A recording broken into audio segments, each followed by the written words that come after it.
2025년 3월 3일 히든풋볼 K 들어가도록 하겠습니다. 여러분 안녕하십니까, 이스타존입니다. 안녕하세요, 김원일입니다. 인사 겹쳤어요. 안녕하세요, 이슬기입니다. 제가 한번 잃었네요. 오랜만에 뵙겠습니다. 네, 그 고등학교 대회가 있어서 다른 몇 분들은 그날의 충격으로 그만둔 지 알고 있는 친구들도 있더라고요. 제 주위에서 연락이 많이 왔어요. 그만뒀냐? 잘했다. 네, 잘했다? 그거는 위로해 준 거죠. 뭐 잘한 건 없어요. 뭘 잘했는지 모르겠는데 잘했다 그러길래 그게 아니고 대회 때문에 못 나온 거였는데 타이밍이 좀 그렇게 안 나오다 보니까 많은 주위에서 오해가 있었습니다. 부모님도 말을 살짝 흐리더라고요. 부모님도 이걸 봐요? 네. 댓글도 다 봐요. 아, 진짜? 네. 아버님은 특히 이제 식당에서 어머니가 주로 일을 하시고 아버지는 청소를 많이 하시는데 이제 끝날 때와 정리할 때 말고는 다 쉬는 시간이잖아요. 네네네. 그러다 보니까 오랜만에 또 그쪽 TV 쪽에 유튜브 쪽에 나오니까 그럼 요번에는 좀 댓글이 좀 클린하겠네요. 요번 회차는. 근데 아버지나 어머니나 뭐 평가를 해주진 않고 평가는 해주지 않고 그냥 잘 봤다, 뭐 보고 있다 이 정도인데 이제 안 나오는 거니 걱정을 할 수도 있지. 왜냐하면 또 그런 어떤 그 방송에 나오면 어쨌든 자식이 축구 선수였잖아.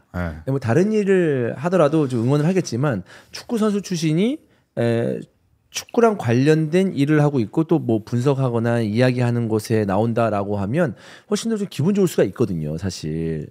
제가 그래도 축구를 좋아해서 어릴 때부터 시작을 해서 뭐 끝까지 은퇴 이후에도 축구 쪽에 계속 자기가 좋아하는 일을 하고 있구나 이렇게 생각하면 부모님 입장에서는 뿌듯할 수도 있죠. 네, 그리고 어제 수빈이가 저희 어머니 거기 갔었나 봐요. 돈가스 먹으러 갔다고 하더라고요. 이렇게 평택에 있나요, 그러면? 아니요, 경기 전라남도 장성이라고 내가 몇 번을 얘기했는데. 그래요?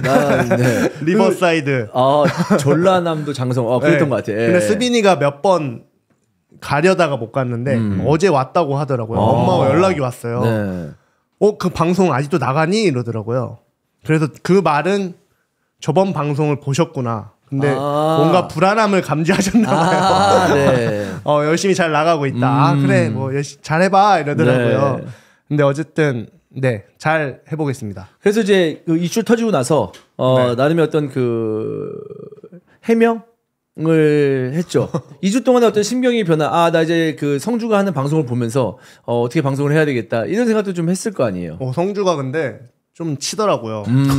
그래서 잘한다. 그래서 두 가지 걱정이 있었는데 하나는 사실 이렇게 원래 한다 그랬다가 장기간 이게 빠져 있으면은 안 될 텐데 이런 생각을 했다가 성주가 오는 걸 보고 그래 성주가 잘하는구나 생각이 들면서도 뺏길 수도 있겠구나 그런 생각이 들면서도 그리고 저희가 이번에 전국대회 갔다 왔는데 저희가 기대만큼은 하지 못했지만 경기를 잘 하고는 왔는데 기대만큼은 좀 잘하지 못했어요. 그러다 보니까 내가 조금 더 현장에 내가 본 직업에 더 많이 신경을 써야겠다라고 생각도 했지만 이거 한다고 그걸 또 신경 안 쓰는 건 아니니까 두 가지 다 잘해보겠습니다. 저는 이런 기분이었습니다. 성주가 여기 왔잖아요. 그 센터백 중에 한 명이 이제 결장을 한 거야. 근데 왼쪽으로 들어온 애가 잘한 거야. 그러면 어떻게 감독이 다음 경기 뛰킬 때 얘를 오른쪽으로 돌려볼까? 생각할 수도 있죠. 그럴 수도 있으니까 이제 결장하지 마시라고. 계속 뛰시라고요. 들어왔는데 이제 여기서만 잘하는 게 아니고 이제 오른쪽에서도 잘할 수 있으니까 자리를 밀어낼 수 있다 이 얘기군요. 그런 좀 성주가 너무 잘해가지고. 그렇습니다. 최대한 저희 이제 히든풋볼 K 이제 패널 2명은 터줏대감으로 있고 성주가 또 들어옴으로써 저 풍성해지면 좋은 거니까 누굴 밀어낸다기보다 더욱더 우리가 다 함께. 노력하는. 저 포함해서 4명이 다 이제 함께 할 수 있는 그런 분위기를 만들도록 노력하겠고 여러분들의 많은 어떤 그 응원과 그리고 잘 봐주시는 것도 중요하지만 뭔가 좀 그런 게 있지 않을까요? 이런 얘기하기 좀 민망한데 동영상이 또 돈에도 가능해요. 그렇기 때문에 뭐 만족스럽다. 오늘 예를 들어서 잠깐 리그2 얘기할 거거든요.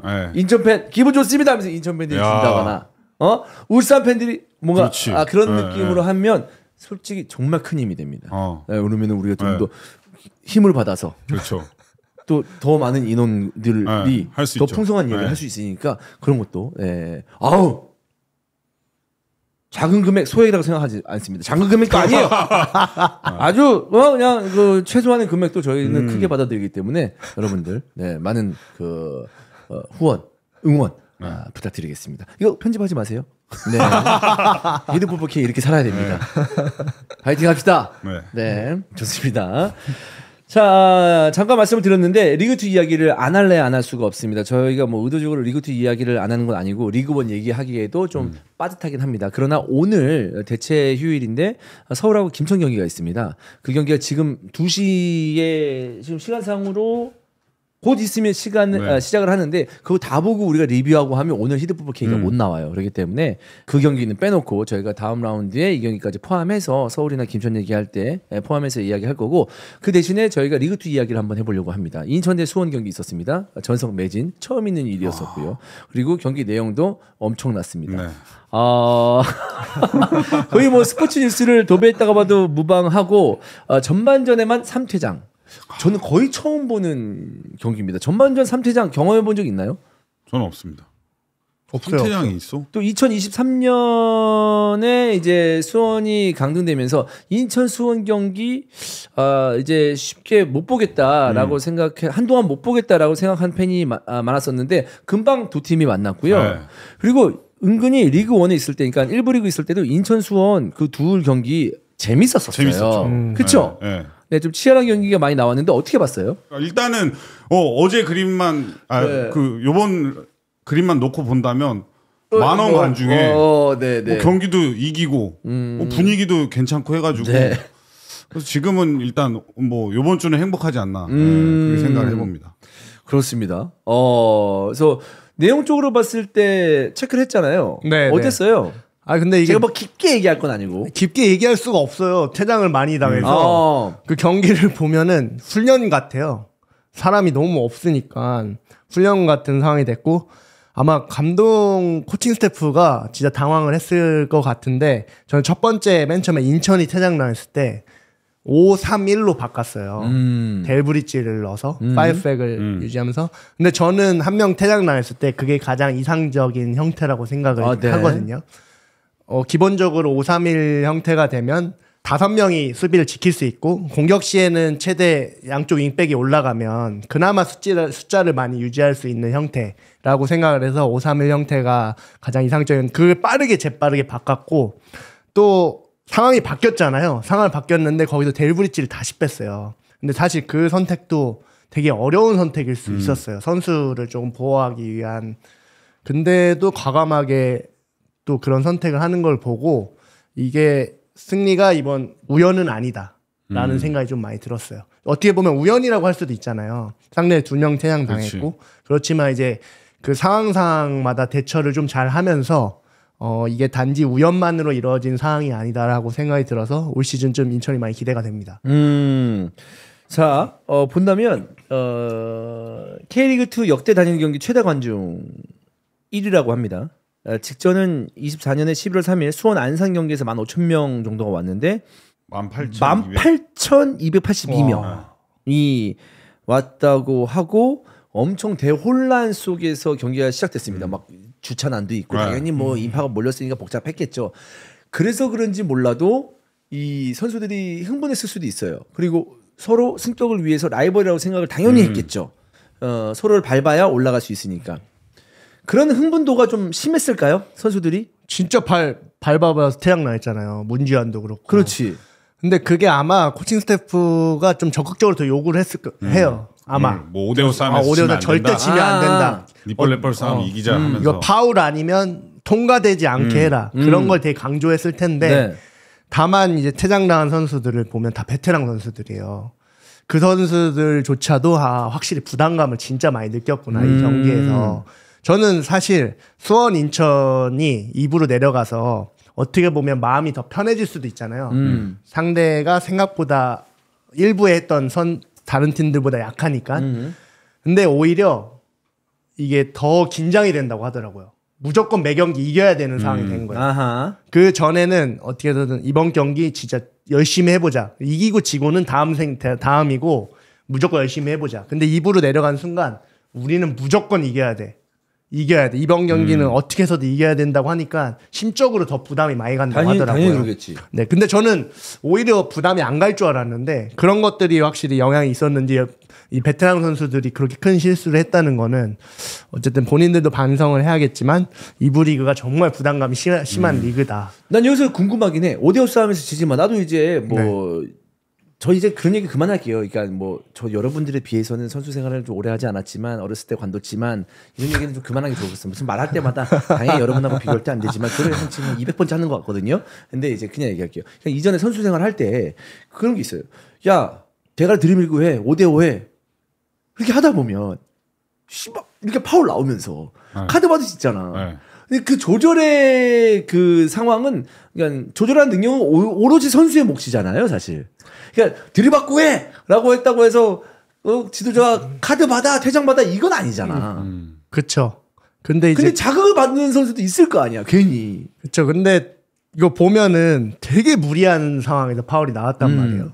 근데 저는 이게 잔디의 영향도 있는 것 같고 날씨의 영향도 있고 여러 가지 요소가 있는 거고 또 퇴장 나간 선수들이 정말 베테랑 선수들인데 이걸 요구할 때는 사실 베테랑 선수들한테는 덜 요구하죠. 이걸 요구할 때는 이제 어린 선수들이나 어린 선수들은 그러니까 전체적으로 메시지를 날려요. 그리고 또 이제 개개인한테 가서 어린 선수들이나 좀 경험 없는 선수들한테 더 적극적으로 얘기하죠. 이런 상황에서 이래도 근데 퇴장 조심해야 된다. 약간 이런 메시지를 계속 날려요. 왜냐면 막 발바닥으로 흥분해서 막 들어오거나. 근데 베테랑 선수들한테는 사실 그런 말 따로는 안 해요. 적당히 알아서들 할 거니까. 그렇지. 근데 적당히 알아서 못하는 거죠. 공교롭게도 3명 다 퇴장을 당했던 선수가 베테랑. K리그에서 베테랑 중에 베테랑 산전수전 다 겪은 선수들이 다 퇴장을 당했어요. 했던 말 또 해줘야 돼. 베테랑이고 뭐가 없어. 했던 말 꼰대처럼 또 해야 돼. 또 해야 돼. 이게 순간적으로 잊어버리는 것 같아요. 그러니까 제가 지도자를 이제 해보니까 느끼는 건데 했던 말 계속 하잖아요. 감독들이 저 새끼 또 안 해. 근데 자꾸 들으면 어쨌든 인지를 하게 되거든요. 그렇기 때문에 보면은 진짜 다 적극적으로 이렇게 이야기해줘야 되는 것 같아요. 특히 이런 경기에서는 5대5 싸움이 아마 이 둘 다 무조건 그 얘기를 했을 거예요. 그리고 요즘에 경기 시나리오라는 게 있어서 초반 15분은 그냥 5대5 싸움 이거 지지 마라가 그냥 기본이에요. 그렇기 때문에 근데 여기서 사실 베테랑 선수들이 이걸 더 인지를 해서 내가 이것까지 조심해야 되라고 생각했지만 요즘에 또 파울을 잘 안 불잖아요. 그치. 특히나 그래서 그런 것까지 좀 더 감안을 하지 않았을까 했는데 근데 그 대장난 3번의 장면이 다시 봐도 좀 되게 이상하죠. 이게 뭐야? 왜 이런 행동을 했지? 되게 이상해. 그러니까 죄다 이상해. 그래도 이게 말하기 좀 어려워요. 이 상황에 대해서는 뭐 선수를 보호해주기도 어렵고. 아니 근데 어때요? 그 선수 생활할 때 이제 중앙 수비수였잖아. 그러면 분명히 야 들이박아. 야 이거 지면 안 돼. 5대5 싸움에서 야 하지 마. 뭐 이렇게 막 진짜 막 전투력 막 끌어올리면서 투입됐을 거 아니야. 근데 딱 순간 이건 참아야지. 막 이런 생각이 들어요? 그런 생각 잘 안 든다기보다는 뭔가 그 생각 못 할 것 같은데 그런 생각을. 근데 그게 분명히 들어가야 될 타이밍이 있고 들어가지 말아야 될 타이밍이 있는데 이번 타이밍에는 분명히 들어가지 말아야 될 타이밍이거든요. 근데 본인도 모르게 그거를 들어갔다는 거는 이거는 그나마 나는 셋 중에 이해되는 게 권한규가 그나마 이해돼. 그나마 아니 나는 그런 데 보호하려. 왜요? 나는 어떤 느낌으로 얘기하는지는 알겠어. 그러니까 어떤 느낌이냐면 해외 축구에서도 보면 그거 알죠? 볼보이가 빨리 줘서 빨리 시작해서 골 들어가는 경우 막 그런 거 있단 말이야. 근데 그게 되게 위험한 상황이긴 했어. 근데 권한규도 보면 쭉 뻗으면서 살짝 내려요. 그러니까 본능이 갔다가 들면서 좆됐다 하면서 내린 것 같아. 또 그런 걸 수도 있어. 그 스로인 했을 때 빨리 못하게 내가 이렇게 하면 얘가 멈추겠지? 라는 생각은 이렇게 하면 돼. 걔가 움찔하게 만들려고 했는데 그냥 확 던져버린 거잖아. 그렇죠. 저도 한 10번은 돌려봤거든요. 이거는 그 권한규는 제가 볼 땐 자기 공이라고 생각을 했던 것 같아. 터치가 아니라고 생각을 했던 것 같아요. 그 전에? 그 전 상황이 드로잉 되는 상황이 수원의 볼이라고 생각을. 그래? 네, 맞아. 왜냐면 그 인천애가 패스를 줬는데 맞은지 수원애가 맞았는지 안 맞았는지 잘 안 보이거든요. 권한규 쪽에서 시야가 가렸을 수 있어. 그래서 본인 생각은 빨리 잡아서 내가 해야겠다라는 인식을 했던 것 같아요. 그랬는데 인천볼이 된 거야. 근데 갑자기 인천볼이 된 거야. 근데 자기 하고 싶었는데 머리에서는 내가 공을 잡아서 던져야 되는데 근데 인천애가 자꾸 던지고 있어. 그럼 내 공간은 좀 저기 뒤에 있어. 공간은 있어. 근데 자기가 공을 잡고 싶었는데 이거 빨리 이거를 잊고서 내려갔어야 되는데 그게 아니라 이걸 내가 잡아야 되는 이 드로링이 아직 이 뇌에서 사라지지 않아진 거지. 그러면서 이제 빨리 다음 걸 해야 되는데 거기서 이제 블러킹이 들어가지 않았나. 여기도 보면은 권한규가 아웃되기 직전에 살짝 손을 들어요. 손을 들지. 자기 거라고 손을 들고. 그리고 거기가 라인 안쪽이 그 경기장 아니야. 경기장 밖에서 이걸 한 거거든. 그러니까 이제 그 머리에서는 내가 빨리 스로링을 해야겠다. 라는 생각이 있지 않았을까. 그러면서 이제 그럼 내 공이다라는 생각이 좀 있었던 것 같아. 그러면서 이제 그럼 엉뚱한 행동이 나왔다라는 거고. 오케이. 그리고 이제 문지한의 태클은 사실 말도 안 되는 태클이죠. 그 발 뻗은 거는. 그거는 걸려고 한 태클이었던 것 같은데 조절이 안 됐던 건가? 사실 볼이랑 사람이랑 같이 좀 어떻게 해야 되는데 사람만 들어가는 게 맞으니까 그거는 뭐 베테랑으로서 용납할 수 없는 그런 태클이었고 뭐 이기재 선수의 태클은 일단 태클을 못하는 친구예요. 태클이 뭔가 터프하지도 않고 이거 뭐 담글려고 들어가지도 않고 그냥 혼자 그냥 약간 미끄러졌는데 저기 발목 그냥 부딪힌 느낌? 약간 그런 느낌이 드는 태클? 거기서는 사실 태클을 들어갈 위치도 아니고 들어갈 타이밍도 아니고 그랬는데 이것도 어떻게 생각을 할 수 없는 그거 보통 쇼게임 같은 거 할 때 예측한다고 하고 그 공간에다 부응 태클하는 경우 있거든요. 아니 그거 말고 그 뭐지 그 스트리트 파이터에 그거 있잖아 이거 앉아가지고 그래 발톱 새끼발 하는 거 그런 태클 느낌이 들어가가지고 좀 이상해. 네, 좀 이상했어요. 근데 아마 심판의 판정은 그 전에 퇴장 장면도 있고 하니까 좀 더 과감하게 좀 레드가 심판에 따라서 옐로우가 나올 수도 있고 레드가 나올 수도 있었는데 심판의 판정은 그 전 상황이랑 뭐 복합적으로 작용을 해서 좀 레드가 나간 게 아닌가.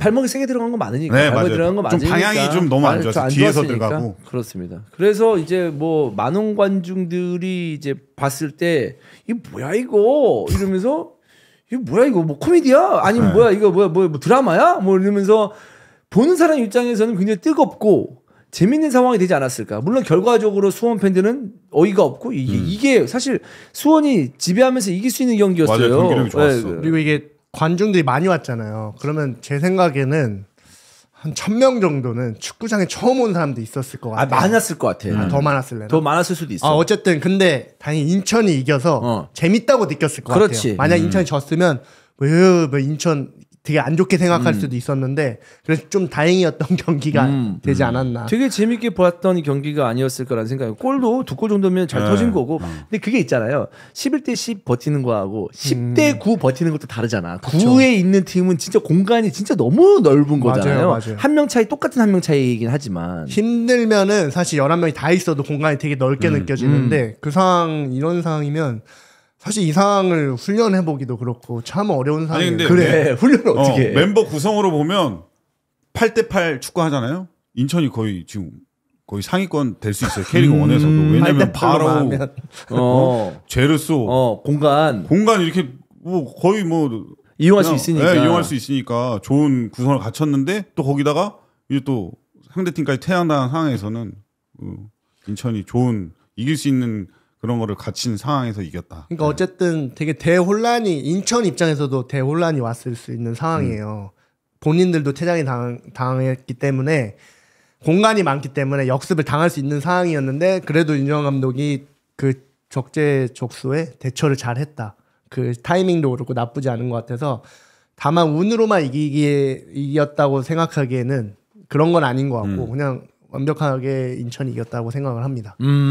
무고사의 골도 멋있었고. 네. 그렇습니다. 그래서 좀 더 이제 이 경기를 통해서 둘이 맞대결을 했을 때 이제 수원 홈에서의 분위기도 기대해 볼 만한 상황이지 않을까라는 생각입니다. 리그1뿐만 아니라 리그2에서 물론 이제 수원과 이제 인천 원래 리그1에 있었던 팀들이 내려가서 안타깝긴 합니다만은 어쨌든 뭐 리그2 안에서의 어떤 그 리그2의 어떤 그 발전 부흥을 위해서는 굉장히 좋은 모습을 보여주지 않았나. 그리고 그 경기 끝나고 나서 변성환 감독이 그 카메라 찍혔는데 거의 울먹이시더라고요. 진짜 분했던 것 같아요. 그리고 미디어데이 때 명주가 또 한 방 세게 날렸잖아요.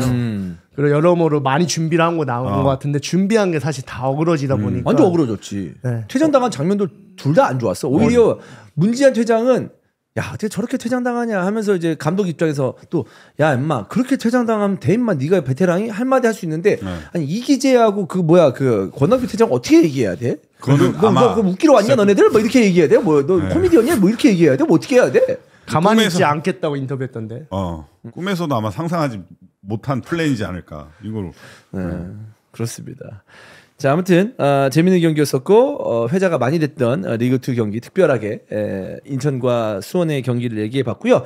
본격적으로 3라운드 리뷰 들어가 보도록 하겠습니다. 현대가 더비가 있었습니다. 울산 대 전북의 경기가 있었는데 저도 이 경기 입중계했는데 꽤 재밌는 경기였습니다. 네, 저도 굉장히 재밌게 봤고 전북 경기를 더 자세하게 항상 보게 되더라고요. 저는 전북 경기에 대해서는 좀 더 자세하게 이야기를 하고 싶더라고요. 내가 너무 쉽게 접근을 했다고 해서 더 자세하게 보고 중계로 보고 제가 택티컬 캠으로 또 한 번 더 보고 2번 봤어, 2번. 택티컬 캠으로. 뭔가 이제 전북 팬들이 더욱더 이슬기가 전북에 대해서 얘기했을 때 더 집중해서 보고 이 새끼 또 뭔 얘기하나 이렇게 볼 수도 있으니까 네. 내가 그러면 안 되지. 내가 좀 더 집중해서 전북의 경기를 봤다 이 얘기 아니겠습니까? 네, 그리고 포획 감독이 어쨌든 경험이 많은 감독이 외국인 감독이다 보니까 저도 배우고 싶은 부분이 많이 있다 보니까 조금 더 적극적으로 좀 적극적으로 시청하고 있습니다. 네. 근데 지금 굉장히 좋은 자세인데. 네. 그리고 지금 성적이 그리고 누구든지 어떤 그 방송을 하다 보면 약간 좀 그 뭐 팬들하고 좀 괴리감이 있는 얘기도 할 수도 있고 좀 더 이제 특정 팬들에게 언짢은 얘기도 할 수도 있기 때문에 이런 자세는 저는 필요하다고 생각을 합니다. 왜냐하면 갈등이 있으면 잘 봉합해서 계속 방송을 같이 시청자와 해 나가야 되기 때문에. 근데 너무 과한 거 아니야? 아니야. 네. 그리고 대회 갔는데 지금 전북 팬들도 아씨 뭐 저 정도까지 바란 거 아니었는데 뭐 저 새끼 오버하네 막 이렇게 생각하는 거 아니에요? 그리고 이제 진성이 형이 걱정을 많이 하더라고요. 네네네. 대회 갔는데 전북이 또 이기니까 진성이 형이 야 너 똑바로 경기 똑바로 봐라. 근데 이게 이제 이렇게 하면서 이제 스토리가 쌓이는 거고. 근데 경기를 봤는데 너무 잘하는 거예요. 내가 걱정했던 걸 왜 굳이 내가 걱정을 했지 사실. 근데 또 이번에 졌잖아요. 그래서 축구에 대해서 나는 막 얘기하면 안 되겠다. 좀 더 겸손해져야겠다. 내가 뭐 한 경기 뭐 판단할 게 아니라 조금 더 길게 이야기해보자. 자, 그렇게 보지 마.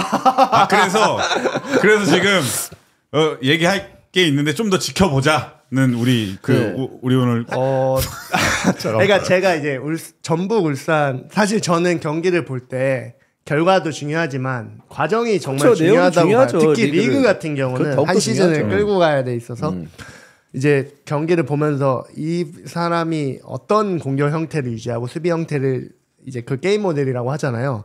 했을 때 이제 울산은 이제 조금 트렌디한 축구를 하는 것 같고 전북은 좀 클래식한 축구를 하는 것 같아요. 근데 다만 이거를 트렌디하다 그래도 더 좋은 축구냐 이렇게 말할 수는 없고 그렇지. 저는 현대 축구는 트렌디한 요소와 현대 축구를 잘 결합한 요소가 요즘의 현대 축구라고 생각을 해요. 근데 이제 전북은 이제 미들블록에서 수비를 시작하고 조금 더 직선적인 축구를 하는데 그 전 경기에서는 되게 잘 먹혔어요. 이제 아무래도 근데 울산과의 경기에서는 울산 선수들이 1대1 경합상에서 조금 더 강하다 보니까 그게 생각보다 잘 안 되더라고요.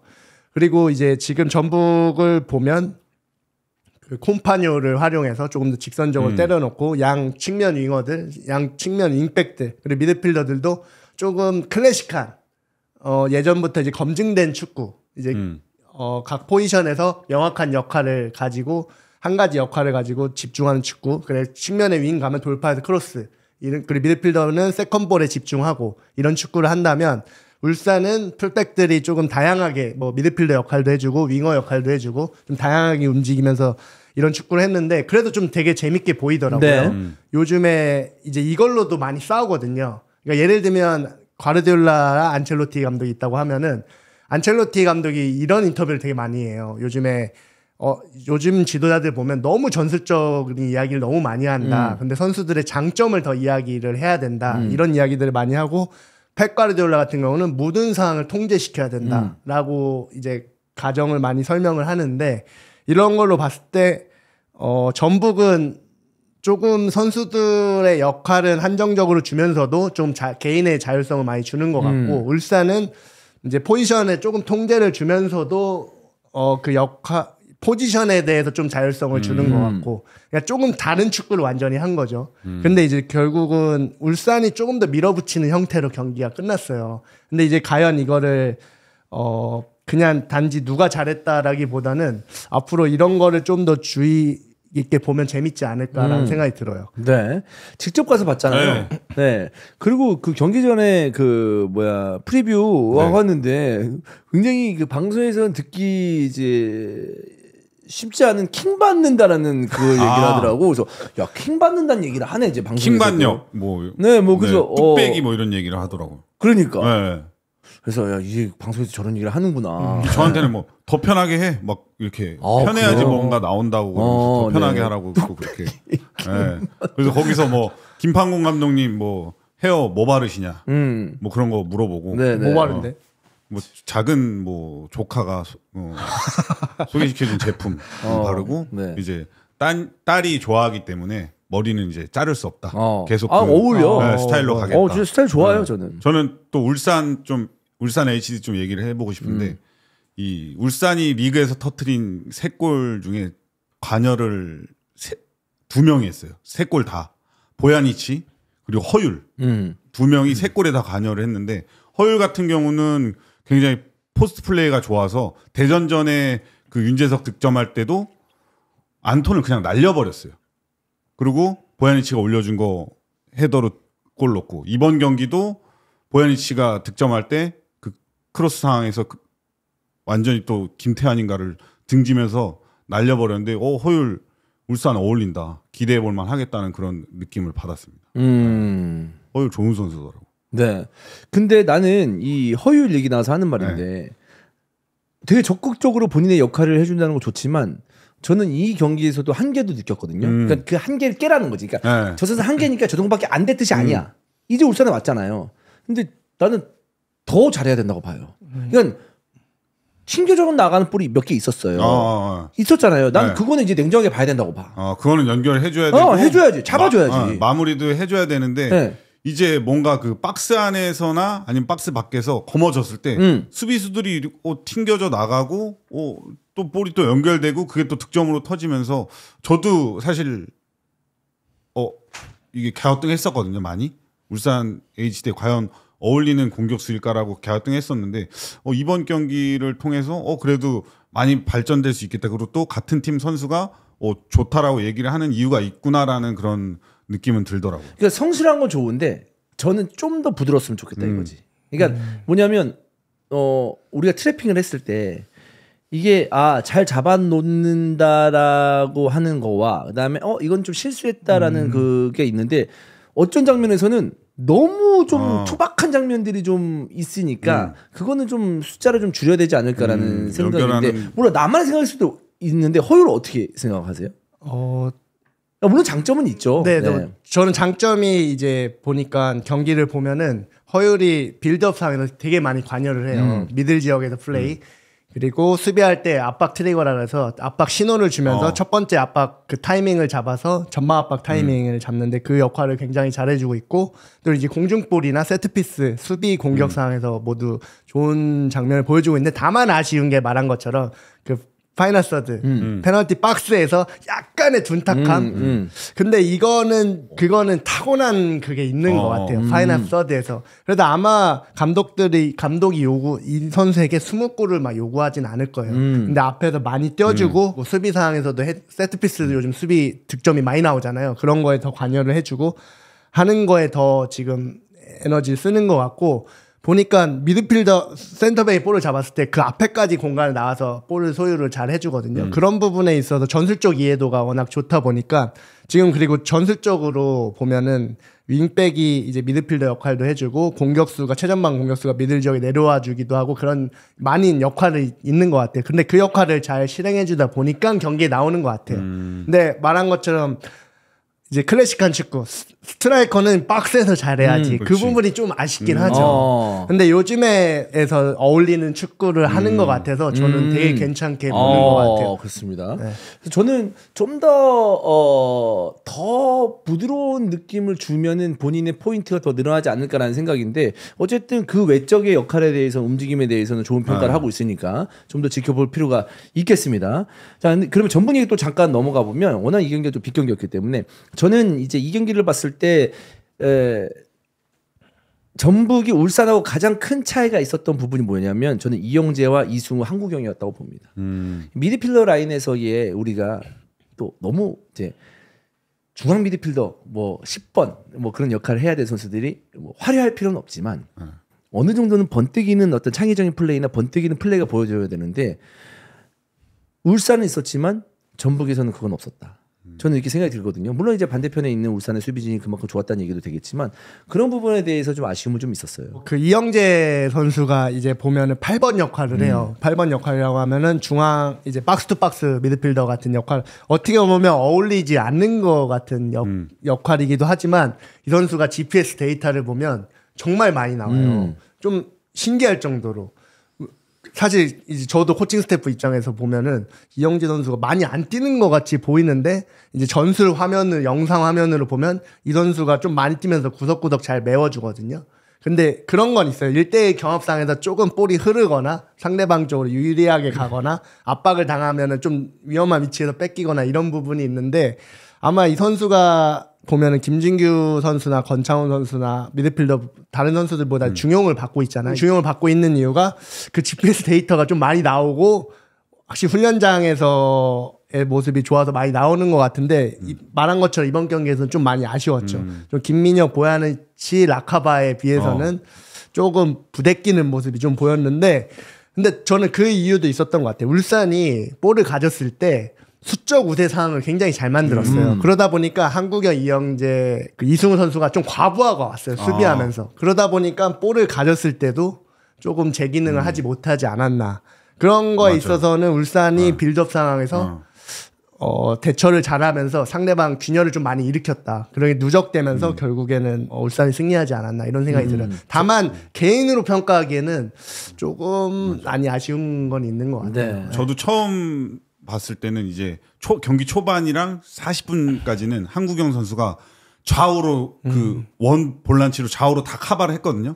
근데 전반 40분 이후에는 이게 안 되는 거예요. 커버가. 뭐 그 수비가 뭐 이승우랑 이영재랑 이게 뭐 호흡이 안 맞았을 수 있고 포지션이 잘 안 맞았을 수 있는데 그러면서 한국영이 중앙 수비 사이로 들어와서 내려선다는 느낌을 많이 받았거든요. 그러면서 전반전에 40분쯤에 그 보야니치한테 골대 맞는 그것도 그렇고 원래는 거기서 좀 더 한국영 선수 나와서 좀 해줬어야 되는데 그때부터 뭔가 왜 이렇게 내려앉지라는 생각을 많이 했었는데 그게 내려앉은 거보다는 이제 뭔가 또 그 좌우로 좀 더 활동량을 가져가면서 수비를 해줬어야 되는데 워낙 또 울산 선수들이 사이사이에서 잘 받아주니까 한국영 선수 입장에서는 좀 수비하는데 한계가 있지 않았나. 그러니까 이영재와 이승우가 미드필더 수비 위치를 보면 보야니치와 김민혁을 쫓아다니고 있거든요. 근데 이 미들 지역의 울산 선수들을 보면 허율, 라카바, 때에 따른 강상우 그리고 그 선수들까지 있다 보니까 한국영이 커버할 위치가 굉장히 넓어졌었어요. 그리고 오히려 측면에 있던 송민규나 전병관 선수가 포지션을 잘 잡지 못했어요. 수비 압박. 그거 때문에 이제 미드필더 지역에서 과부하가 좀 많이 오고 센터백 선수들도 이거 허율을 따라나가야 될지 아니면은 한국영이 가야 될지. 근데 한국영이 초반에는 말한 것처럼 모든 장면을 커버하다 보니까 과부하가 오면서 점점 균열이 나지 않았나 이런 생각이 들어요. 전반 40분 딱 지나고부터 왜 이렇게 박스 밑으로 내려서지? 이런 생각을 했거든. 네. 그러면은 이제 그 보야니치의 활약도 얘기를 한번 해봐야 되는데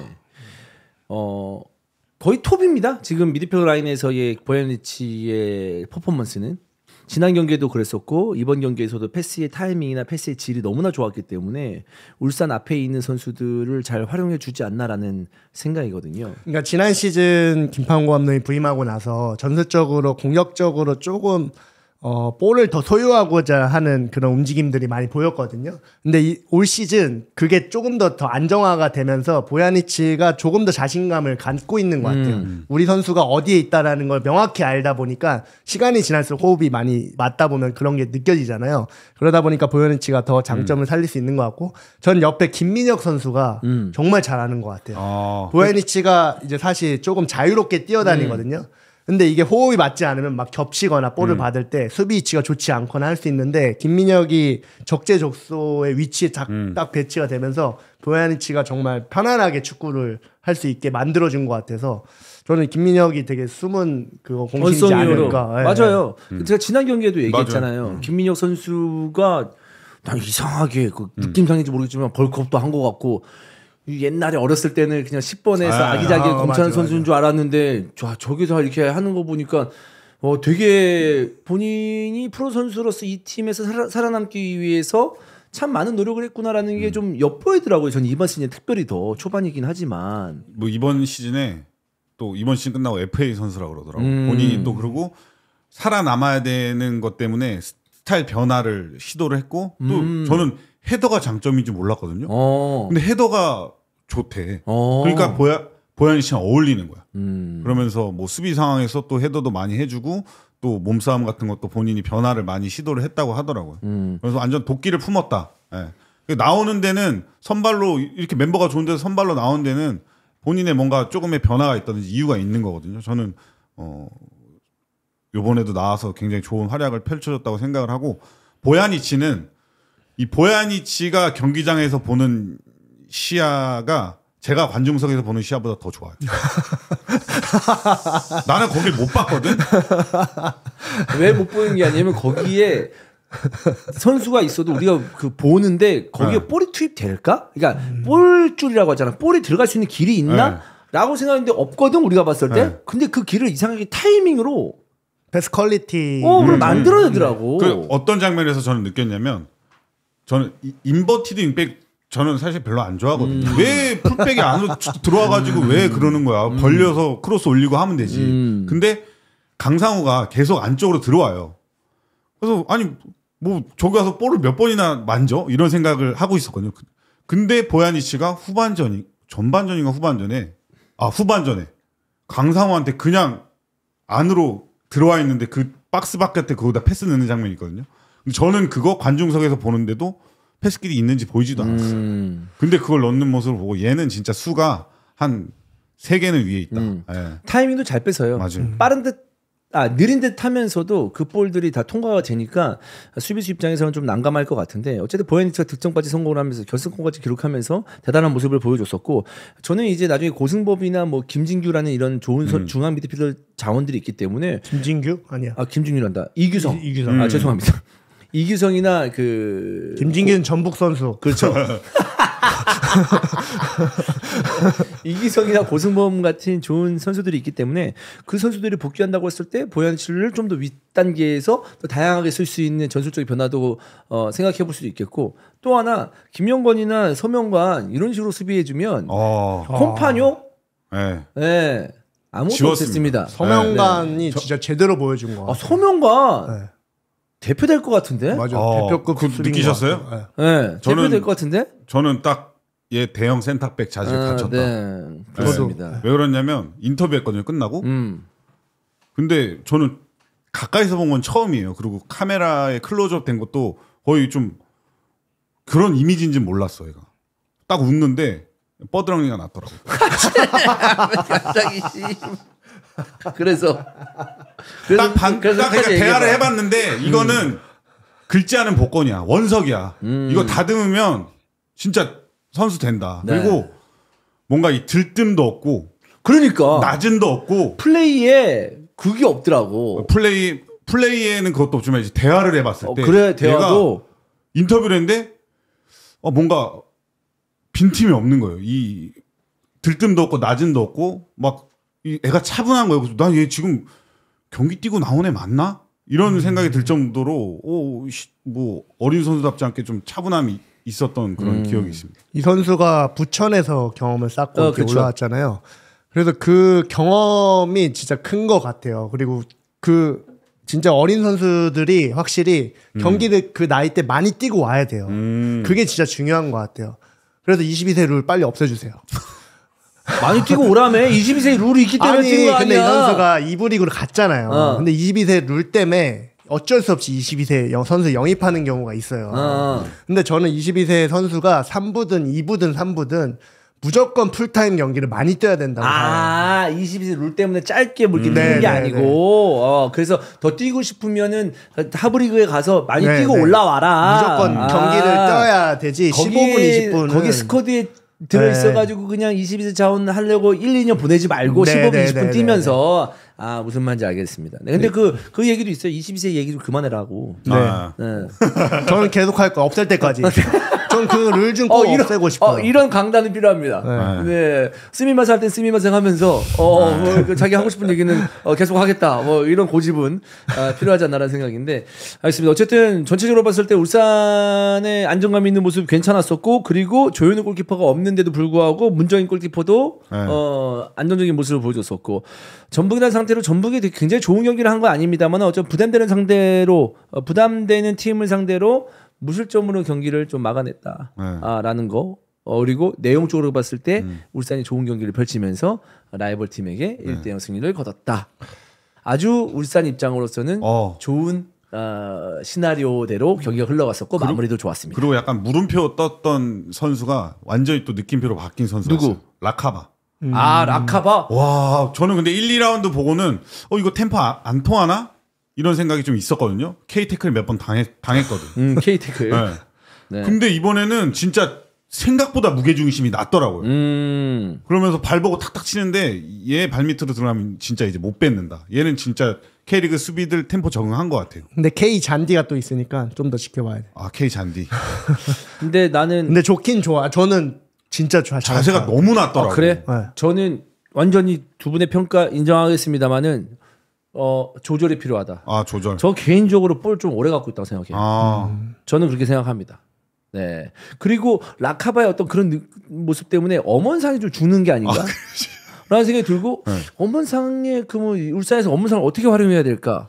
이런 생각도 드는 경기였는데 그러면서도 계속 보는데 엄원상의 개인적인 컨디션이 아직 100%가 아닌가라는 생각도 들고. 이번 경기에서는 보니까 허율이 많이 밑으로 내려오고 엄원상이 좀 깊게 위치하고 윤종규가 측면에 벌려 있었어요. 윤종규가 때론 들어오기도 하고 엄원상이 벌려 있기도 했었는데 아마 전북이 1대1로 다 멘트를 그냥 1대1로 붙을 거라고 생각을 해서 약간 전략적으로 그렇게 했던 것 같은데 저는 엄원상 선수는 그냥 본인만 인내한다면 완전 터질 것 같아서 네, 저는 괜찮게 보고 있습니다. 이번에는 조금 전략적으로 허율이 나오면 그 뒷공간을 계속 활용하려고 했던 것 같고 그래서 저는 근데 이 선수가 또 잔부상이 많잖아요.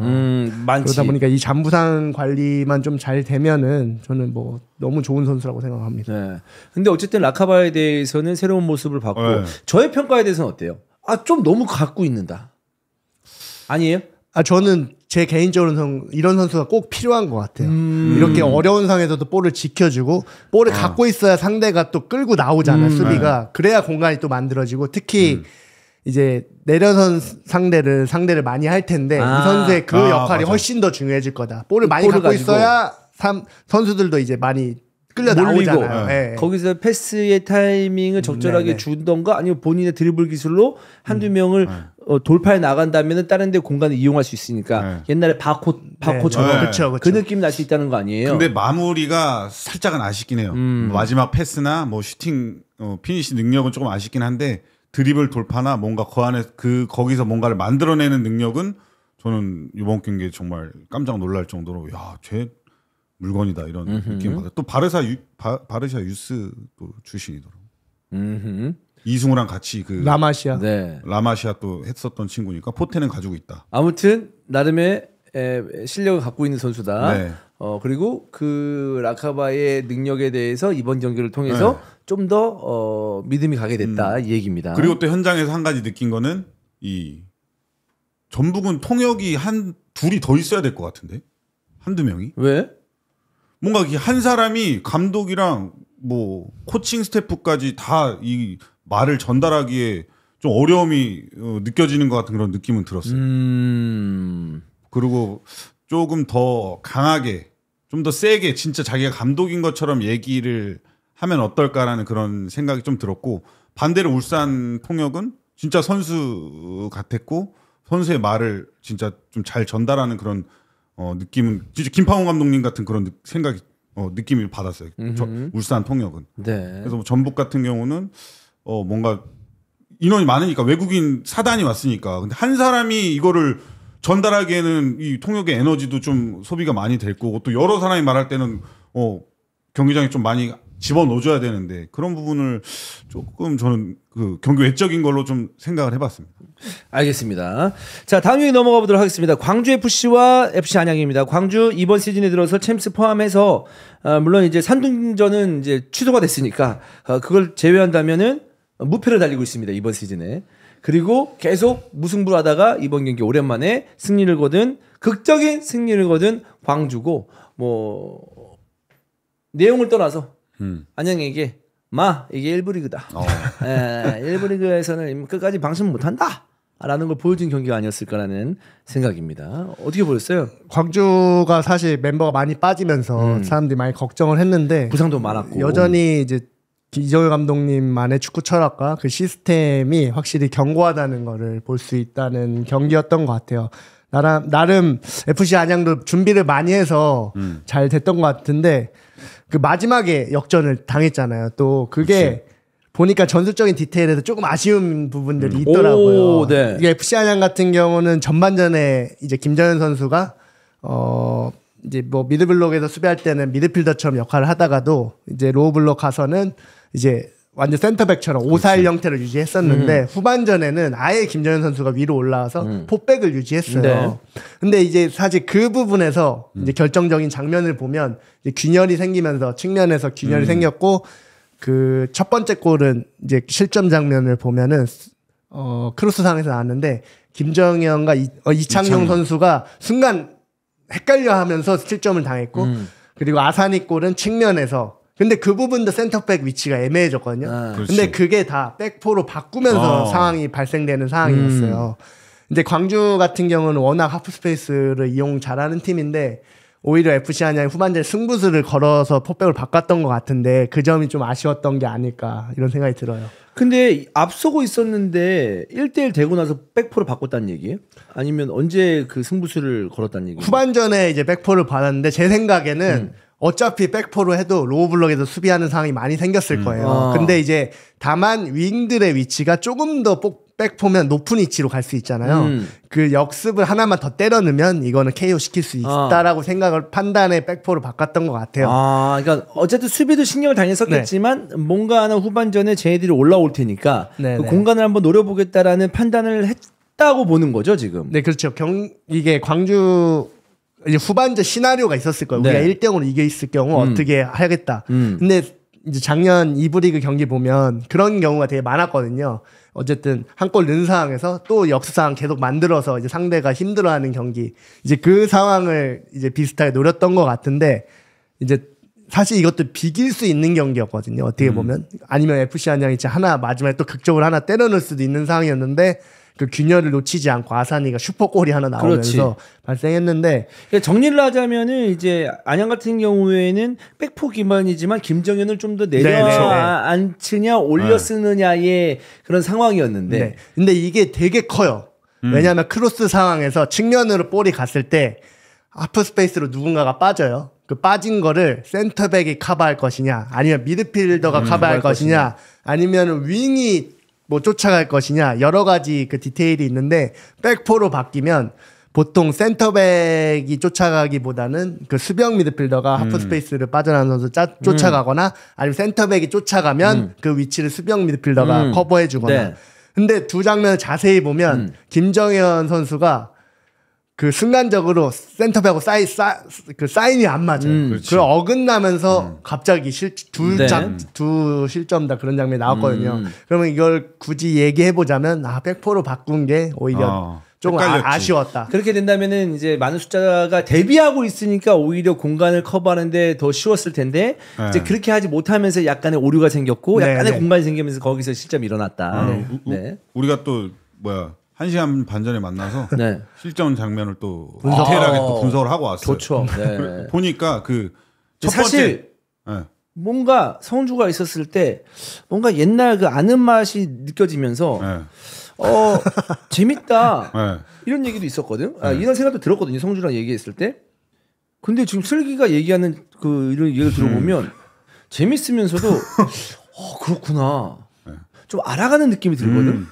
근데 성주는 그냥 조금 몸에 안 좋은 약간 불량식품 먹는 듯한 느낌이 약간 들었던 것 같기도 하고. 진짜 색깔이 다르네요. 네, 아무튼 계속 얘기하세요. 소리 이제 분석을 하면서. 네, 그래서 분석을 했는데 그 김정현 선수가 만약에 그 3백으로 내려서 있다고 했다면 그 아사니가 골 넣은 위치에 거기에 원래 기다리고 있었을 건데 그게 아니라 올라가다가 이제 뛰어 내려가면서 그 이창용이랑 포지션이 좀 겹치면서 또 실점 장면이 나왔고 또 아사니의 골도 사실 김동진 선수가 압박을 갔잖아요. 그러면 그 커버를 그 누구냐 강지훈 선수가 그 원래 가기는 좀 애매했고 더블 그렇지. 수비를 했는데 그 하프 스페이스로 빠지는 위치로 누군가 가다 보니까 수비가 살짝 이게 멈칫했어요.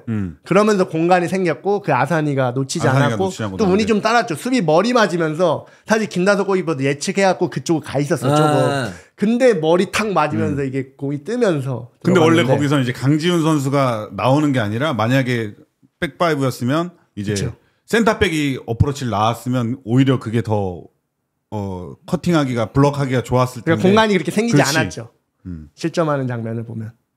근데 거기서 그 누구야 광주도 그 하프 스페이스로 빠지는 그 움직임이 기가 막혔어요.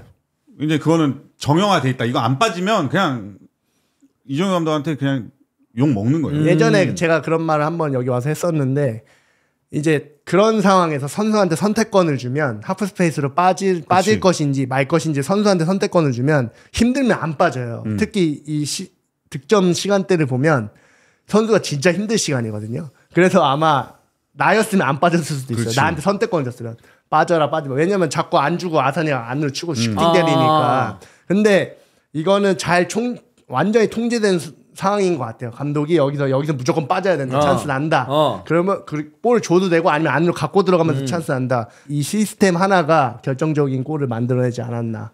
그러니까 이종현 감독이 이제 광주라는 팀을 오랫동안 이제 맡으면서 그리고 성공을 거두면서 이런 어떤 시스템에 대해서 어떤 아주 이게 부분 연술이잖아요. 맞아요. 이 부분 연술에 대해서는 선수들이 잘 인지하고 있는 게 아닌가라는 생각이 듭니다. 이 유병헌 감독도 이제 끝나고 나서 인터뷰 한 끗 차이로 졌다라고 얘기했는데 그러면 이 한 끗이었네요. 네. 어떻게 보면 사실 이게 축구가 진짜 운이 많이 작용하는 것 같아요. 만약에 여기서 이 골이 진짜 머리 맞고 안 들어가거나 뭐 그 세이빙이 돼서 마지막에 안양한테 찬스가 와가지고 뭐 비기거나 이랬으면 사실 비기기만 했어도 저는 안양이 되게 잘한 경기라고 보거든요. 원정 와서 네. 나쁘지 않은 결과였는데 그래서 정말 한 끗 차이였던 것 같아요. 사실 전술을 바꾼 것도 진짜 사소하게 디테일하게 보면 그런 거지만 아마 본인도 계속 혼란이 올 거야. 5백으로 놔뒀어야 됐나? 아니 그러면 갔어야 됐나? 여기서 그럼 이 얘기를 해보죠. 그 한 끗 차이라고 했는데 예를 들어서 이제 김정현 선수를 계속 이제 내려앉혔어요. 그럼 감독이 그 김정현 선수를 이제 한 칸 올린 거나 다름이 없잖아요. 물론 수비적인 안정화에 대해서는 별다른 게 없지만 그래도 뭔가 하나의 공격적인 역습을 좀 바라보고 그런 식으로 이제 변화를 줬다고 한 거잖아요. 두 가지가 있어요. 사실 미들 지역에서 밀리면 아싸리 미드필더 지역으로 올려서 미들 싸움에서 더 주던가 아니면은 뒤에서 막자. 뒤에서 막자. 아니면 앞에서 막자. 그리고 그거 아니면은 아예 조금 더 공격적으로 하자. 한 칸 공격적인 선수를 넣어서 우리가 약간 한 칸 앞에서 해보자. 분명히 역습 상대는 무리하게 좀 올라올 것이다. 라고 판단했을 것 같은데 그러니까 이게 경기 끝나고 나면 저도 전국대회 갔다 왔지만 진짜 후회돼요. 지면은 어떤 상황을 선택해도 후회가 되고 이기면은 사실 내 선택이 맞았다기보다 그냥 잊어버리고 빨리 다시 준비하면 되는 건데 그래도 저는 이게 궁금해요. 사실 유병헌 감독님한테 한번 전화해볼까. 어떤 의도였는지. 네. 그러니까 본인은 뭔가 뒤에서 계속 그 주저앉으면 언젠가는 그게 좀 그 균열이 일어난다라고 생각했기 때문에 앞에서 하자라고 후반전에 생각하지 않았을까요?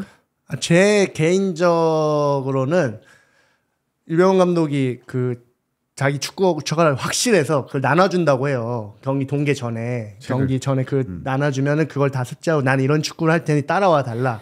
그래서 본인만의 원칙이 있을 거예요. 이 흐름을 봤을 때 이렇게 하면 된다. 근데 이제 원칙이 없는 경우 이제 후회를 하는 거죠. 이렇게 하지 말 걸. 이렇게 그냥 할 걸. 근데 아마 원칙이 뚜렷기 때문에 다음 경기도 이렇게 하지 않을까. 만약 광주랑 또 붙었어요. 그때 한번 내가 백포로 바꿨으니까 이렇게 됐으니까 이번엔 바꾸지 말고 1대0 똑같은 상황이 돼도 바꾸지 말까.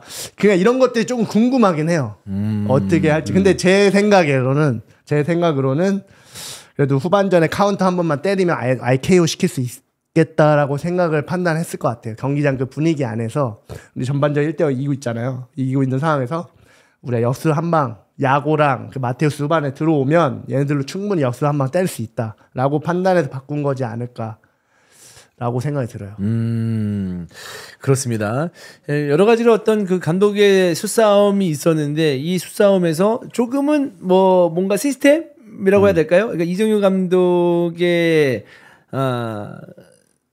전술이 좀 더 단단함이라고 해야 될까? 짜임새? 그래서 저는 그 말이 좀 궁금한 게 한 끗 차이라는 게 선수들의 한 끗 차이를 얘기하는 건지 본인의 전술의 한 끗 차이라고 얘기하는 건지 본인의 탓이라고 얘기를 해요. 그러면은 저는 충분히 발전할 수 있다고 생각이 들어요. 그래요? 만약 여기서 에이씨 저 새끼 왜 저기서 혼란 왜 저 멘트 놓쳐가지고 이랬으면은 근데 그런 스타일의 감독은 아니잖아요. 저도 알죠. 저도 선수 때 술 사주고 그랬거든요. 힘들 때.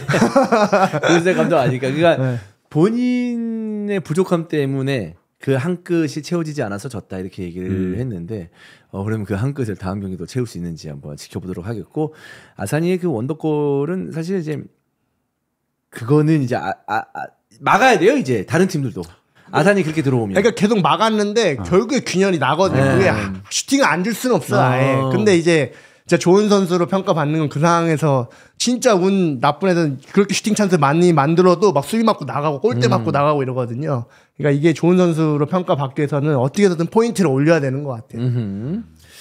좋습니다. 자, 그래서 광주는 이번 시즌에 패배가 없습니다. 무승부는 많긴 합니다만은 대구와 함께 리그에서 유이한 무패팀이라고 볼 수 있는데 이 무패가 어디까지 이어갈 수 있을지. 광주는 어쨌든 계속 지지 않는 것도 중요하거든요.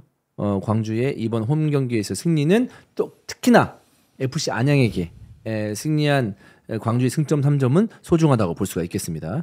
자, 포항 대 대구 경기 넘어가 보도록 하겠습니다. 위기의 포항인데 어쨌든 대구 잘 나가는 대구를 상대로 시즌 초반에 좋은 모습을 보여준 대구를 상대로 승점을 추가했습니다. 경기 어떻게 봤어요? 포항은 진짜 광훈이가 말한 것처럼 좀 명확한 게임 모델이 있는 팀이죠.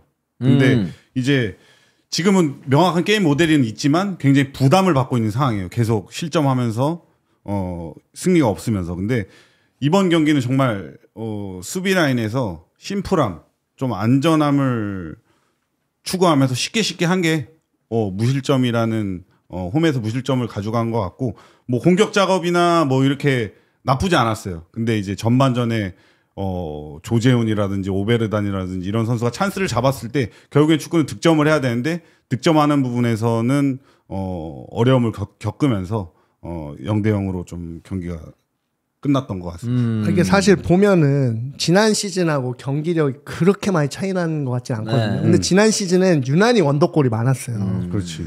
근데 이번 시즌은 오히려 진짜 더 훨씬 좋은 찬스에서도 골이 안 나오고 있잖아요.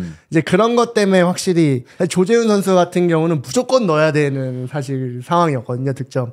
근데 그게 어린 선수 이것도 경험이 부족한 선수다 보니까. 근데 그거는 진짜 모르겠어요. 그 한 골로 인해서 그쵸. 진짜 인생이 바뀔 수도 있는 찬스라고 생각을 해보면 정말 조금 아쉽다는 너무 아쉽죠. 말을 하고 싶습니다. 예.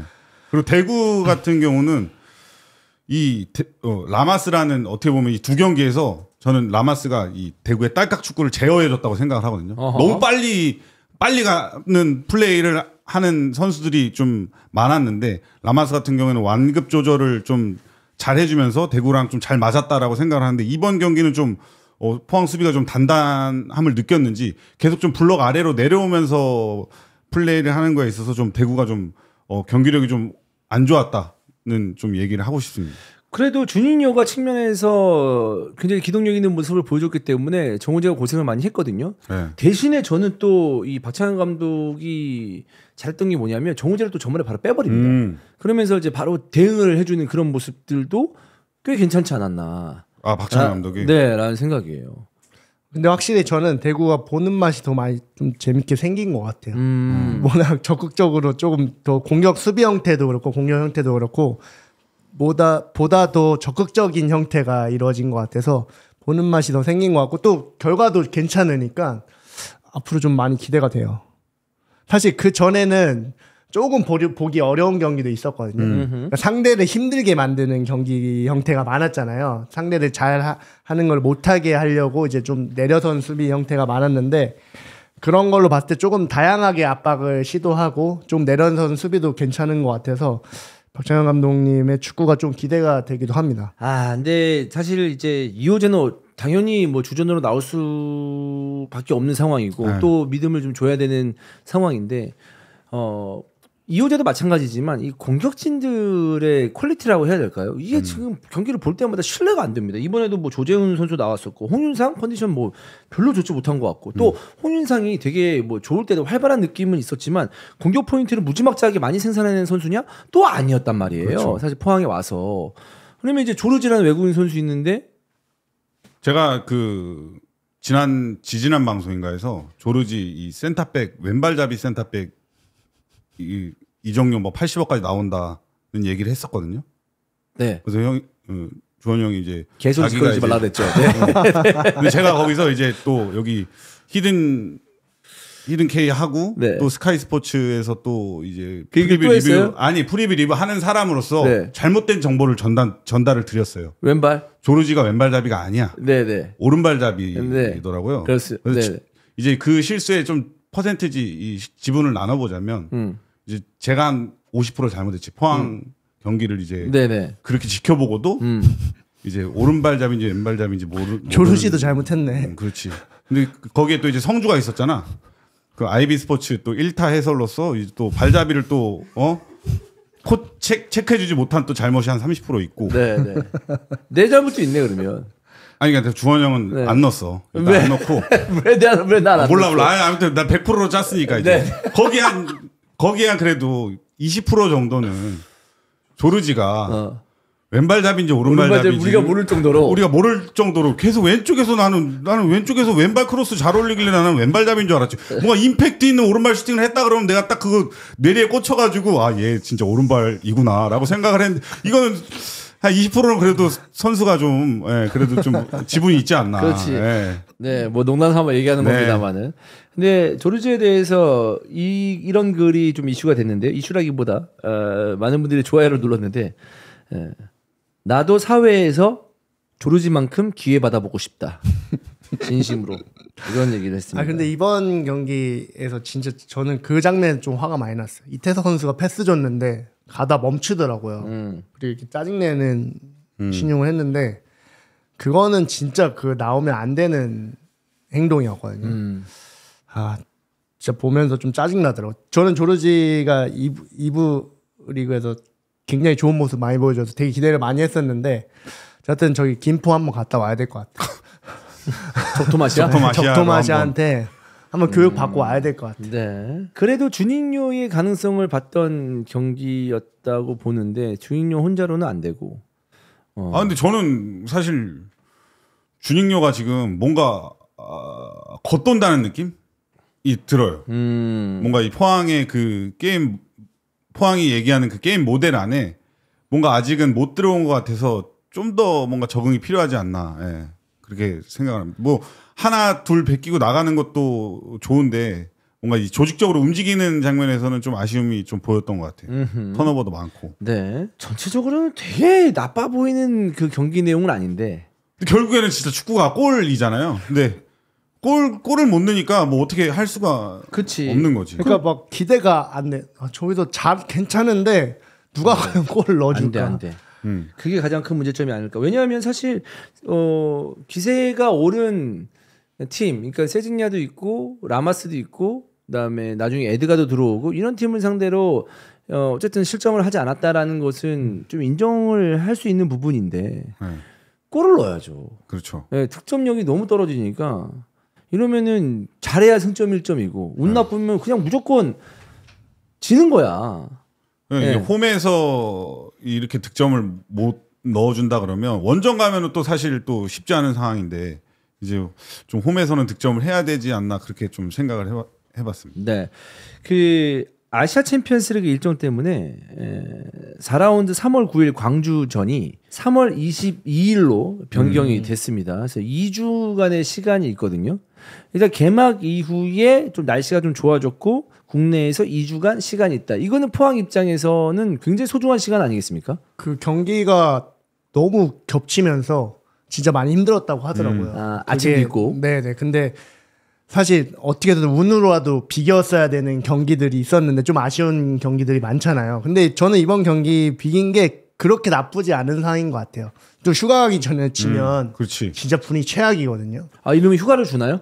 2주면? 휴가라기보다 하루 이틀 더 쉬죠. 네, 근데 그 시간이 되게 괴로울 수가 있어요. 그리고 자신감도 확 떨어질 수도 있고 특히 코칭 스태프는 더 그럴 수도 있어요. 선수들보다 오히려 더. 그리고 갑자기 프로그램 바꿔버리고 막. 고강도로 넣어버리고 막 그럴 수도 있죠. 생각이 많이 바뀔 수도 있는데 지금 상황에서는 어쨌든 득점력 문제가 제일 크기 때문에 그 부분 어떻게 보면 득점이 안 돼서 저는 실점하는 장면이 많았던 것 같아요. 더 여파를 이렇게 경기 모델로 봤을 때 경기가 이게 무너지는 경우는 득점이 안 되다 보니까 선수들도 조바심 생기고 그러다 보니까 공수 간격도 멀어지고 이런 게 있었던 것 같은데 어쨌든 무실점으로 끝냈던 거는 나쁘지 않은 거지 않을까라는 생각이 듭니다. 네. 광훈이가 인터뷰에서 뭐 기본을 해야 된다라고 얘기를 했잖아요. 제가 그 지난 방송에서 똑같이 얘기했잖아요.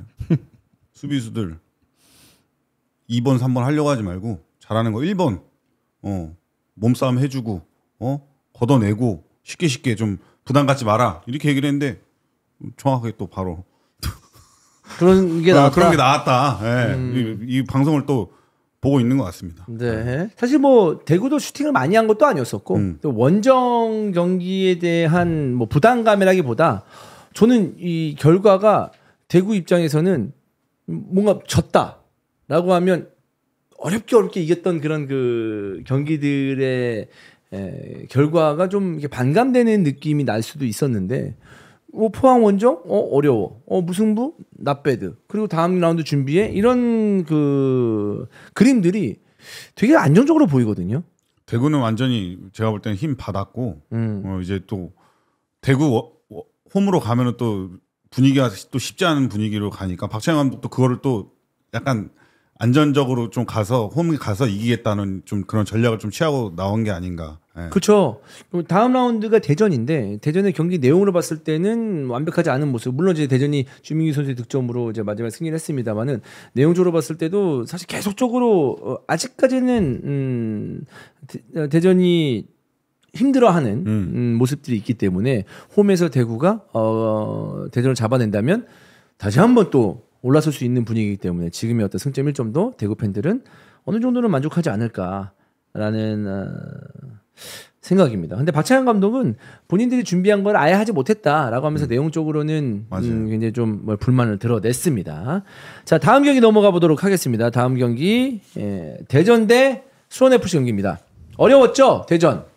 근데 홈에서 이게 주민규다 또 보여줬습니다. 이번 라운드에. 대전은 수원FC와의 맞대결에서 대전은 윤도영을 좀 선발로 내세웠고 뭐 이수민의 부상 공백을 좀 김현욱이 메우고 수비 라인에서도 김현우와 하창래를 좀 교체를 하면서 좀 변화를 시도했는데 수원FC 역시도 외국인 선수를 넣었어요. 뭐 사박이라든지 오프키르를 투입하면서 좀 지난 경기에서 좀 변화를 가져갔는데 경기에서는 대전이 좀 수비 조직력에 좀 집중력이 좀 돋보였던 것 같고 좀 예상치 못한 부상이 좀 2개가 나왔거든요.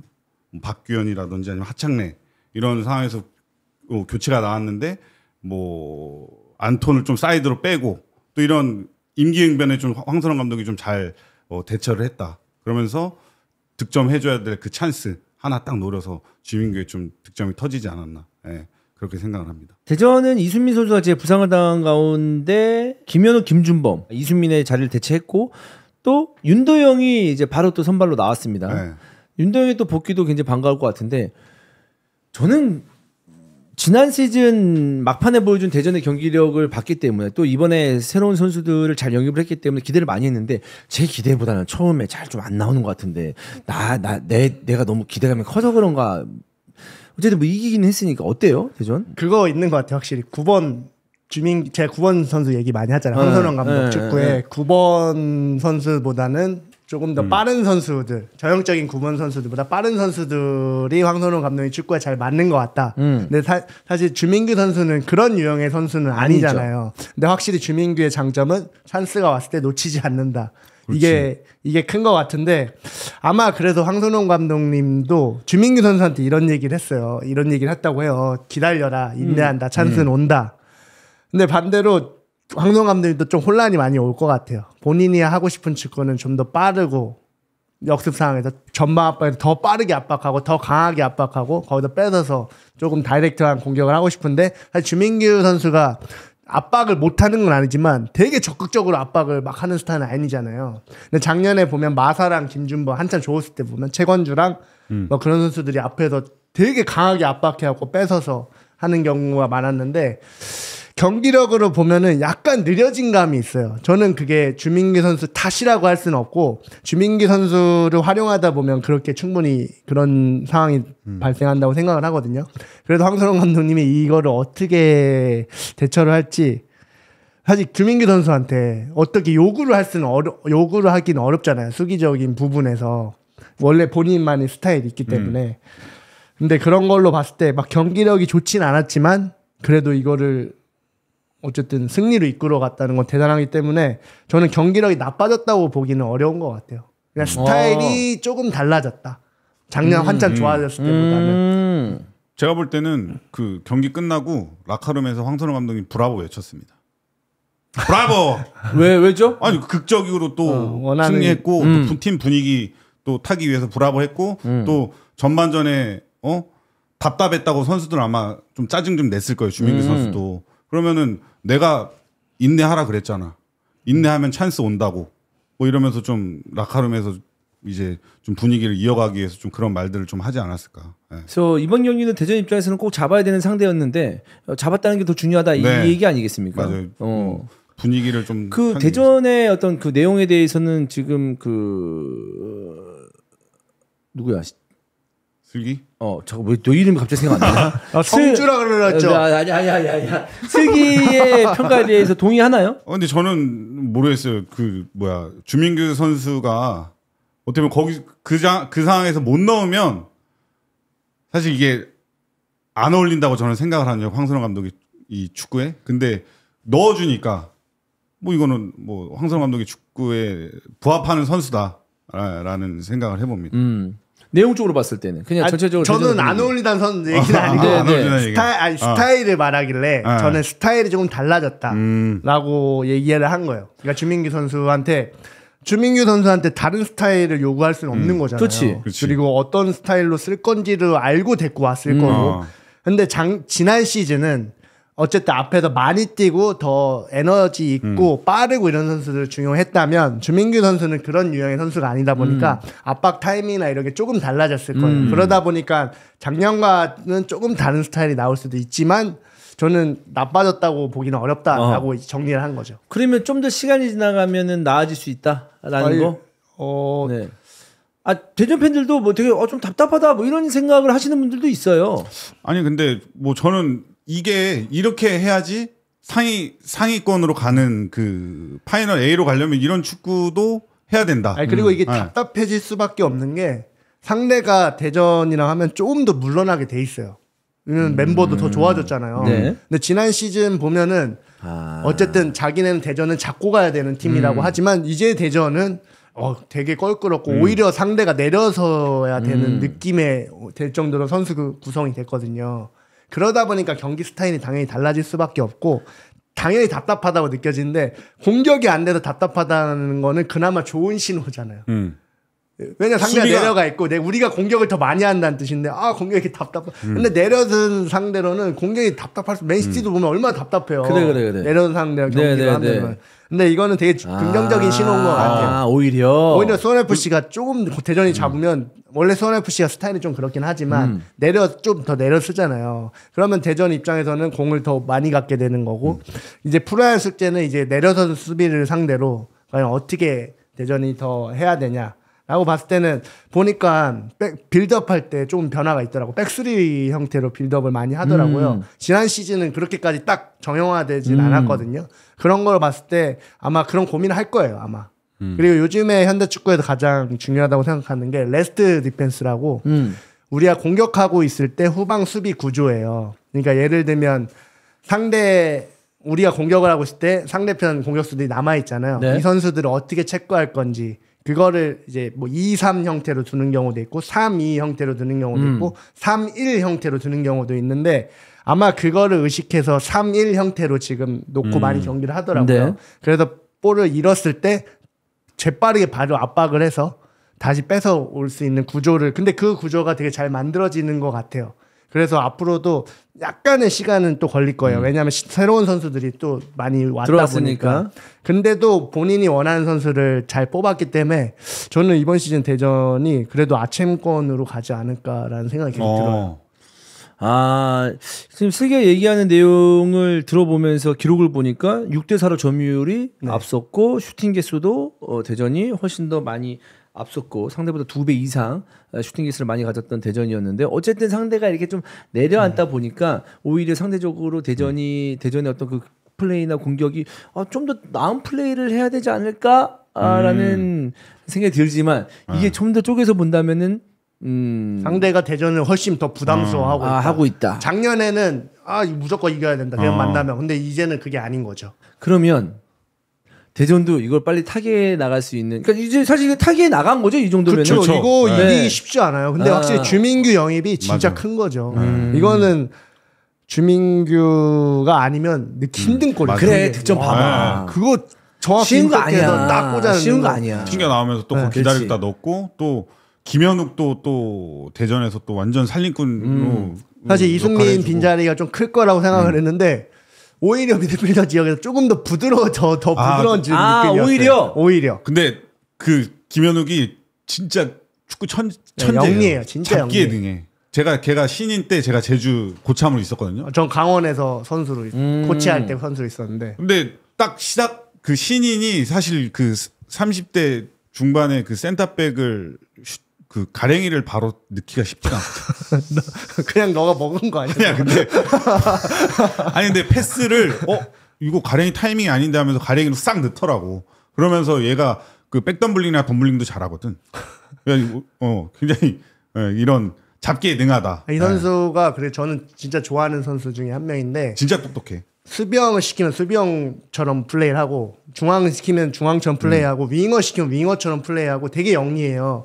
프릭도 잘 차고. 프릭도 잘 차고. 근데 더 좋은 게 경기를 안 나가도 불평불만이 없고 되게 사회성도 좋고 저는 팀에 꼭 필요한 선수라고 생각을 해서 정말 좋은 영입인 것 같아요. 근데 되게 귀엽겠다. 또 아기자기하게 생겨가지고. 귀엽고 그렇죠. 너무 예뻐요. 사람들이 예뻐하고 선수들도 시간력도 좋고. 그리고 또 우리 또 히든 초대석 나왔던 선수들은 또 한 번씩 또 언급해줘야죠. 네. 강윤성. 또 이번 득점에 또 득점이 됐어요. 네. 근데 제가 유심히 좀 지켜본 결과 본인이 더 어릴 때는 못하는 것도 좀 잘하려고 했었던 그런 느낌이 있었어요. 근데 지금은 못하는 거는 숨기고 본인의 장점을 좀 더 10분 활용하면서 이제는 완전히 자리를 잡았다. 완전 황선홍 감독님이 요구하는 그런 플레이를 하고 있다. 네, 그렇게 좀 느꼈고 창근이는 좀 큰일 났습니다. 왜죠? 지금 대전이 수비가 탄탄해지면서 유효 슈팅을 안 주고 있어. 큰일 나. 그렇기 때문에 이 창근이 돋보일 수 있는 시간이 활약이 없어 지금. 네, 나옵니다 그래도. 나와요? 네, 당연히 나오지. 그래서 이런 걸 건져내면서 이제 팀의 승점 1점과 승점 3점을 책임져주는 골키퍼로 이창근 골키퍼는 또 활약하지 않을까라는 생각인데. 그러니까 또 이번에 영입 때 임종훈 선수도 마지막에 좋은 수비 한번 보여줬잖아요. 그러니까 사실. 원래 이렇게 또 얘기. 왜 얘기해요? 아니 원래는 약간 그 창근이가 막아야 되는 건데 원래 그걸 딱 막고서 이창근이 마지막에 클로즈업 되면서 해주잖아, 내가 막아주잖아, 뭐 이렇게 얘기를 했었어야 되는데 이제 워낙 또 좋은 수비수들이 들어오고 수비적으로 좀 탄탄해지니까 앞에서 또 막아줘서 창근이가 약간 할 게 없어진 게 아닌가. 네. 이 방송을 만약 황선홍 감독이 본다면. 본인이 이제 본인과 같이 선수 생활했던 그 김원일을 보고 원일을 보고 원일이 많이 바뀌었다. 예, 방송하더만 많이 방송물 보더만 많이 재밌어졌네. 뭐 이렇게 생각하지 않을까. 저도 네. 황선홍 감독이 포항 갔을 때 첫 영입이 접니다. 첫 내보낸 것도 저고. 처음 봤을 때. 네, 그렇습니다. 자, 수원 얘기 잠깐 해볼게요. 수원 외국인 선수 뭐 오프키르, 사박 뭐 이렇게 데리고 왔는데 뭐 안데르슨은 당연히 이제 믿어야 되는 선수고 이 외국인 선수는 어때요? 지금 아직까지 느낌 좀 별론가요? 지금 저는 이름 사박 강렬했잖아. 네. 전반전 보고 시박 됐다. 미친 새끼. 근데 다쳐서 또 나갔어요. 아니 뭐 큰 부상은 아니다라고 얘기는 했는데 진짜 얼마나 원했던 그 원톱이에요. 얼마나 원했던 원톱인데 저는 전반전에 뭐 짜증만 내고 굉장히 뭐 또 막 햄스트링 잡고도 이거 빨리 교체해야 되는데 나가지도 않고 막 그러고 있더라고. 그래서 이거 외국인 오프키드도 보이지도 않고 사실 좀 안데르손의 좀 짝이나 뭐 이런 걸 좀 찾아줘야지 좀 이 돌파구가 보일 텐데. 전혀 그런 게 보이지 않아서 저는 좀 그러니까 큰일 지난 났다. 시즌에 있던 이승우, 정승원 이런 선수들의 빈자리가 너무 커요. 사실 외국인 선수가 비슷하게라도 해주면 좋을 텐데 지금 현재 상황에서 그 정도 퍼포먼스도 아예 안 나올 것 같아서 이 두 명의 그 빈자리가 너무 크지 않나. 사실 그래서 저는 솔직히 보면서 안쓰러웠어요, 김은주 감독이. 이게 저는 전반전에 사박이 압박을 가는 거예요. 골키퍼까지 압박을 갔는데 뒤를 쳐다보더니 뒤에가 저 뒤에 있으니까 왜 같이 압박 안 하냐 막 짜증을 내더라고. 근데 이거는 본인이 뒤에 보고 뒤에 있으면 움직여야지. 팀적으로 좀 움직여야 되는데 본인은 뭐 압박 안 간다고 본인의 판단에 의해서 압박을 갔겠지만 뒤에는 수비 쎄 빠지게 수비하다가 또 골키퍼까지 압박 가려면 힘든 건데 이런 부분에서도 좀 그러니까 요즘에 안 맞지 않나.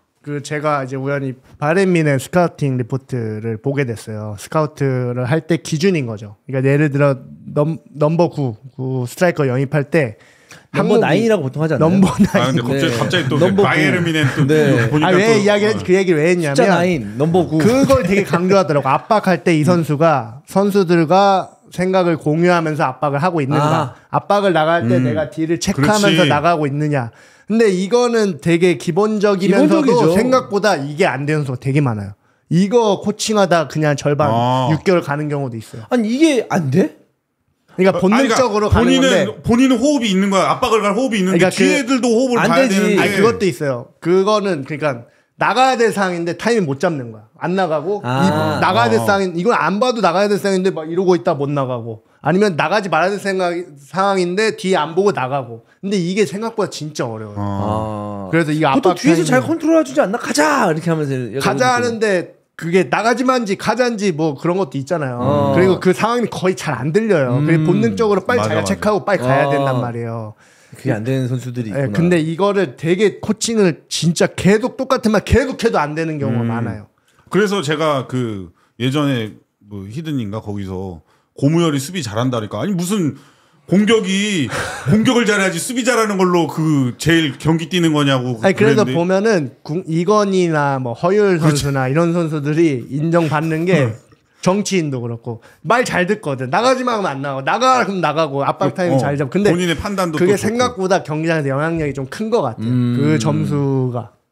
근데 이러고 봤을 때 아직은 좀 시간이 필요하기도 하죠. 근데 대전전에 봤을 때는 너무나 실망스러운 장면들이 많았다. 네. 그냥 답답할 것 같습니다. 안 뜯길 수도 없고 김은중 감독 입장에서는 수비 라인은 어때요? 뭐 이용 주장이 오른쪽에서 고군분투 해주고 있고 뭐 이현용, 이지솔, 박철우가 있는데 저는 수비 라인 나쁘지 않게 봤어요. 또 이현용 또 작년에 또 우리가 김민재 스타일의 또 선수로 또 집중해서 봤는데 이현용이랑 이지솔 또 노란 색깔 염색해서 나왔는데 되게 튀더라. 네, 수비 라인은 탄탄했다. 근데 결국에는 여기도 해결해주는 이 외국인 선수들이 제가 볼 때는 공격이 딴 거 하고 있다 지금. 네. 딴 거 하고 있다는 느낌. 어쨌든 수원 FC 입장에서는 버티다가 이제 한 골 정도 넣어줘야지만 승점 3점도 따내고 이제 승점 1점 따내면서 그 언저리에는 무조건 있어야 되는 팀인데 그 득점이 나와줘야 된단 말이지. 저는 오히려 지동원 선수가 준비해서 들어오니까 훨씬 낫더라고. 그러니까 훨씬 낫는데 이제 그러니까 진짜 보면서 원래 둘 중에 하나라도 잘해야 돼. 압박을 잘하든가 아니면 진짜 골을 기가 막히게 하나 넣던가 아니면 연계 플레이가 하나라도 있으면 좋겠는데 사실 하나라도 있으면 기대는 돼요. 아 이게 좀 적응하면 괜찮겠구나. 근데 아무것도 사실 그날 봐서는 진짜 너무. 그래서 지금 포춘 쿠키 뭡니까 지금? 깠더니 1-2. 아직 얘기하지 맙시다. 아직 다음 주 보고 얘기합시다. 다음 주 보고. 다음 경기에 최대한 활용하겠다고 일단 인터뷰에서는 김은중 감독이 밝혔습니다. 일단 히든풋볼에서 싸박, 뭐 씨박 뭐 이렇게 나왔는데 이런 상황이 안 벌어졌으면 좋겠습니다. 수원 팬들을 위해서 수원 FC의 다음 경기 싸박의 활약 한번 지켜보도록 하겠고요. 마지막 경기 리뷰 가도록 하겠습니다. 강원대 제주. 제가 어제 대전 수원 경기를 보다가 강원 제주도 어차피 시간 있으니까 입중계 하면 좋겠다. 최대한 입중계를 많이 하려고 하거든요. 그래서 경기를 틀었는데 집중이 너무 안 되는 거야. 뭐 이런 경기도 있으니까 괜찮아요. 뭐 K리그 경기 뭐 되게 모든 라운드 보통 모든 경기가 다 재밌을 수는 없잖아요, 사실. 그리고 날씨도 되게 안 좋았어요, 이때 춘천이. 근데 강원 선수들이 생각했을 때 춘천구장 어때요? 느낌이? 원정이에요? 뭐 홈이에요? 뭐 어떤 느낌을 갖고 있어요? 이게 원래 가변석이 있었거든요. 가변석이 있어서 그나마 괜찮았었는데 저희 때는 가변석이 쭉 둘러 있어가지고 근데 확실히 가변석이 없으니까 좀 많이 이게 말 그대로 홈인지 원정인지 조금 그럴 것 같아요. 그리고 또 이동하는 시간이 많이 꽤 필요해요. 춘천이면 사실상 원정 경기예요. 춘천은 그 이동하는 시간 때문에 그래서 조금 뭔가 어수선한 느낌도 많이 들고. 근데 이동할 때 그 클럽하우스에서 이동을 해요? 지금은 잘 모르겠는데 저희 때는 호텔 가서 잤어요. 춘천 호텔로. 춘천 호텔에서. 그래서 사실상 원정 같은 느낌이 많이 들었어요. 그렇습니다. 네, 그래서 강원의 이 강원과 제주의 경기가 서로의 장점보다는 좀 장점이 많이 안 나왔던 경기로 얘기를 해야 되지 않을까요? 날씨도 조금 좀 영향이 있었던 것 같아요. 날씨가 너무 굳었어. 그리고 제주 김한포 감독님은 상대를 잘 못하게 하는 그 진짜 강점이 확실히 있는 것 같아요. 반대로 근데 공격 작업이 너무 답답하고 그래서 전 그게 컸던 것 같아요. 서진수 선수 그 득점 그건 무조건 때려 넣어야 되는데 그걸 또 밖에다 쳐버리더라고요. 그러니까 이 선수가 정말 재능이 좋은 선수인데 더 성장이 지금 안 되고 정체되어 있는 게 득점인 부분인 것 같은데 제가 그 장면을 보고 너무 아쉽더라고요. 그 완벽한 찬스에서 이제 그 밖으로 찬 거에 대해서. 근데 김학봉 감독님이 그런 거에 비해서는 기를 좀 많이 주는 것 같긴 해요. 찬스를 놓친 거에 비해서는. 플레이는 정말 좋거든요. 스타일도 나쁘지 않, 정말 괜찮은 것 같은데 결정적인 찬스를 살리지 못하는 부분에서 좀 연차가 그래도 꽤 쌓인 선수인데 좀 많이 아쉬울 것 같아요. 제가 양팀 모두 어제 경기에서 사실 저희가 입중계를 하다 보면 괜히 K리그 12 걸라고 K리그 수준 이렇지. 이거 왜 보냐? 뭐 이렇게 댓글이 달린다고? 채팅에서 쓰는 경우가 있으면 제가 다 바인을 해버리거든요. 근데 어제 후반 한 60분이나 70분이었나 그러니까 K리그 경기 수준 같네 뭐 이런 식으로 존나 심한 얘기가 달려오는 거야. 근데 그 댓글을 딱 봤을 때 어떤 느낌이 드냐면 이거는 이 경기를 보고 한탄스러운 K리그 팬이 쓴 걸지도 모른다. 라는 생각이 들 정도로 이게 어쩔 수 없이 이런 경기 내용도 있고 답답한 경기 내용도 있는데 정말로 저는 좀 더 발전했으면 좋겠고 어제는 뭐 그라운드도 이제 잔디도 많이 안 올라와 있으니까 그렇다고 생각을 하지만 서진수 선수 얘기했잖아요. 그리고 강원 그 마찬가지야. 갑자기 그 생각이 나는 거야. 나 입중계 때 얘기했지만 한국 농구가 왜 인기 없는지 아냐. 한국 농구의 원로들이나 전문가들이 얘기 나오는데 애들이 슈팅을 못 한다. 골을 못 넣는다. 맨날 수비만 훈련하고 아니 선수가 이거 여기서 골 한번 넣어보라 그러면 들어간 애들 없다. 그렇지. 뭐가 재밌냐 그게. 골 보러 왔는데 이랬는데 내가 어제 갑자기 그게 뇌리에 확 스치면서 야 이런 상황에 대해서 비슷하게라도 이거를 마무리를 못하면 이거는 본인의 득점 기회도 놓치는 거고 만약에 유효팅을 만들었으면은 골키퍼도 선방할 수 있는 선방의 기회도 놓치는 거고 볼 게 아무것도 없는 거야. 이게 그러니까 와 이거는 수준 너무 떨어진다. 만약에 둘 다 이런 그 찬스에서 이런 식으로 놓치면 아 이거는 진짜 할 말 없다 K리그. 이 생각이 들더라고요. 그래서 나는 진짜 원일이가 농담 삼아 슈팅 100개씩 1000개씩 해야 된다. 나 그 생각 났다니까. 지금 그랬어요. 그거는 말이 안 돼. 좀 환경 때문이에요? 날씨 때문이에요? 뭐 어떻게 봐야 돼? 그냥 선수 편을 들자면 사실 뭐 그렇게밖에 얘기할 수 없는 거고. 근데 그러니까 이거 그냥 놓쳤구나라고 이제 지나가면 나도 안 될 것 같아. 좀 세게 얘기할 건 얘기해야 될 것 같아요. 진수야, 볼 가지고 나가 지금.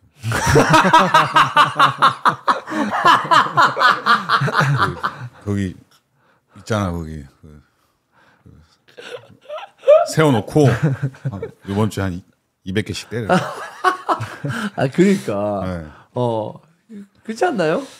네, 뭐 진짜 좀 많이 아쉽더라고. 그리고 되게 좋아하는 선수 중에 한 명이거든요. 워낙 또 어렸을 때부터 제가 스카우트 그렇죠. 하면서도 계속 체크하던 선수다 보니까 이 선수가 진짜 잘 성장할 것 같은데 보면 이제 포인트 때문에 성장하지 못하는 케이스가 있는 것 같아요. 네. 그러니까 이게 보니까 득점은 진짜 연습한다고 안 되는 것 같아요. 이 선수한테 터지겠지. 이건 아닌 것 같아. 그냥 득점을 하는 선수가 있는 것 같아요. 봐봐 주민규 봐봐 어떻게 넣잖아. 그렇지. 그리고 어떤 선수는 진짜 막 이걸 못 넣냐 할 정도로 못 넣는 거고. 근데 또 막 이렇게 얘기하고 주위에서 이렇게 하면 또 부담돼서 더 안 되잖아. 그런 경우도 있잖아요. 그리고 예전인데 2017년도에 그때 레버쿠젠 스카우트 그 기준을 봤는데 스트라이커는 그러니까 수비 미드필더 막 되게 디테일하게 돼 있어요. 근데 레버쿠젠 스트라이커 기준은 그냥 하나 써 있더라. 골. 다 보지 않는다. 골을 잘 넣는 선수를 영입한다. 근데 그만큼 진짜 이게 오히려 스트라이커는 더 클래식하게 이제 조금 진화되는 것 같아요. 워낙 이제 내용 좋은 선수들은 많은데 득점에 최적화된 선수가 점점 줄어드는 것 같은 느낌. 딱 전형적인 스트라이커. 근데 보니까 유소년 교육 때부터 좀 그런 선수들을 저도 더 뭐라고 해야 되지?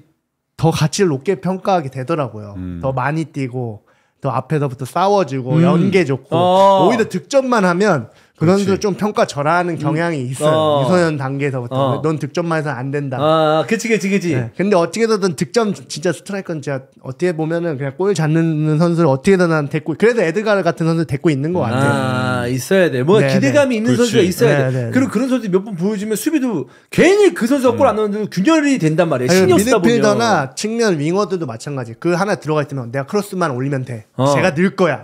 이런 기대감이 있는데 다른 애는 기대가 안 돼. 패스 주기도 어려워요.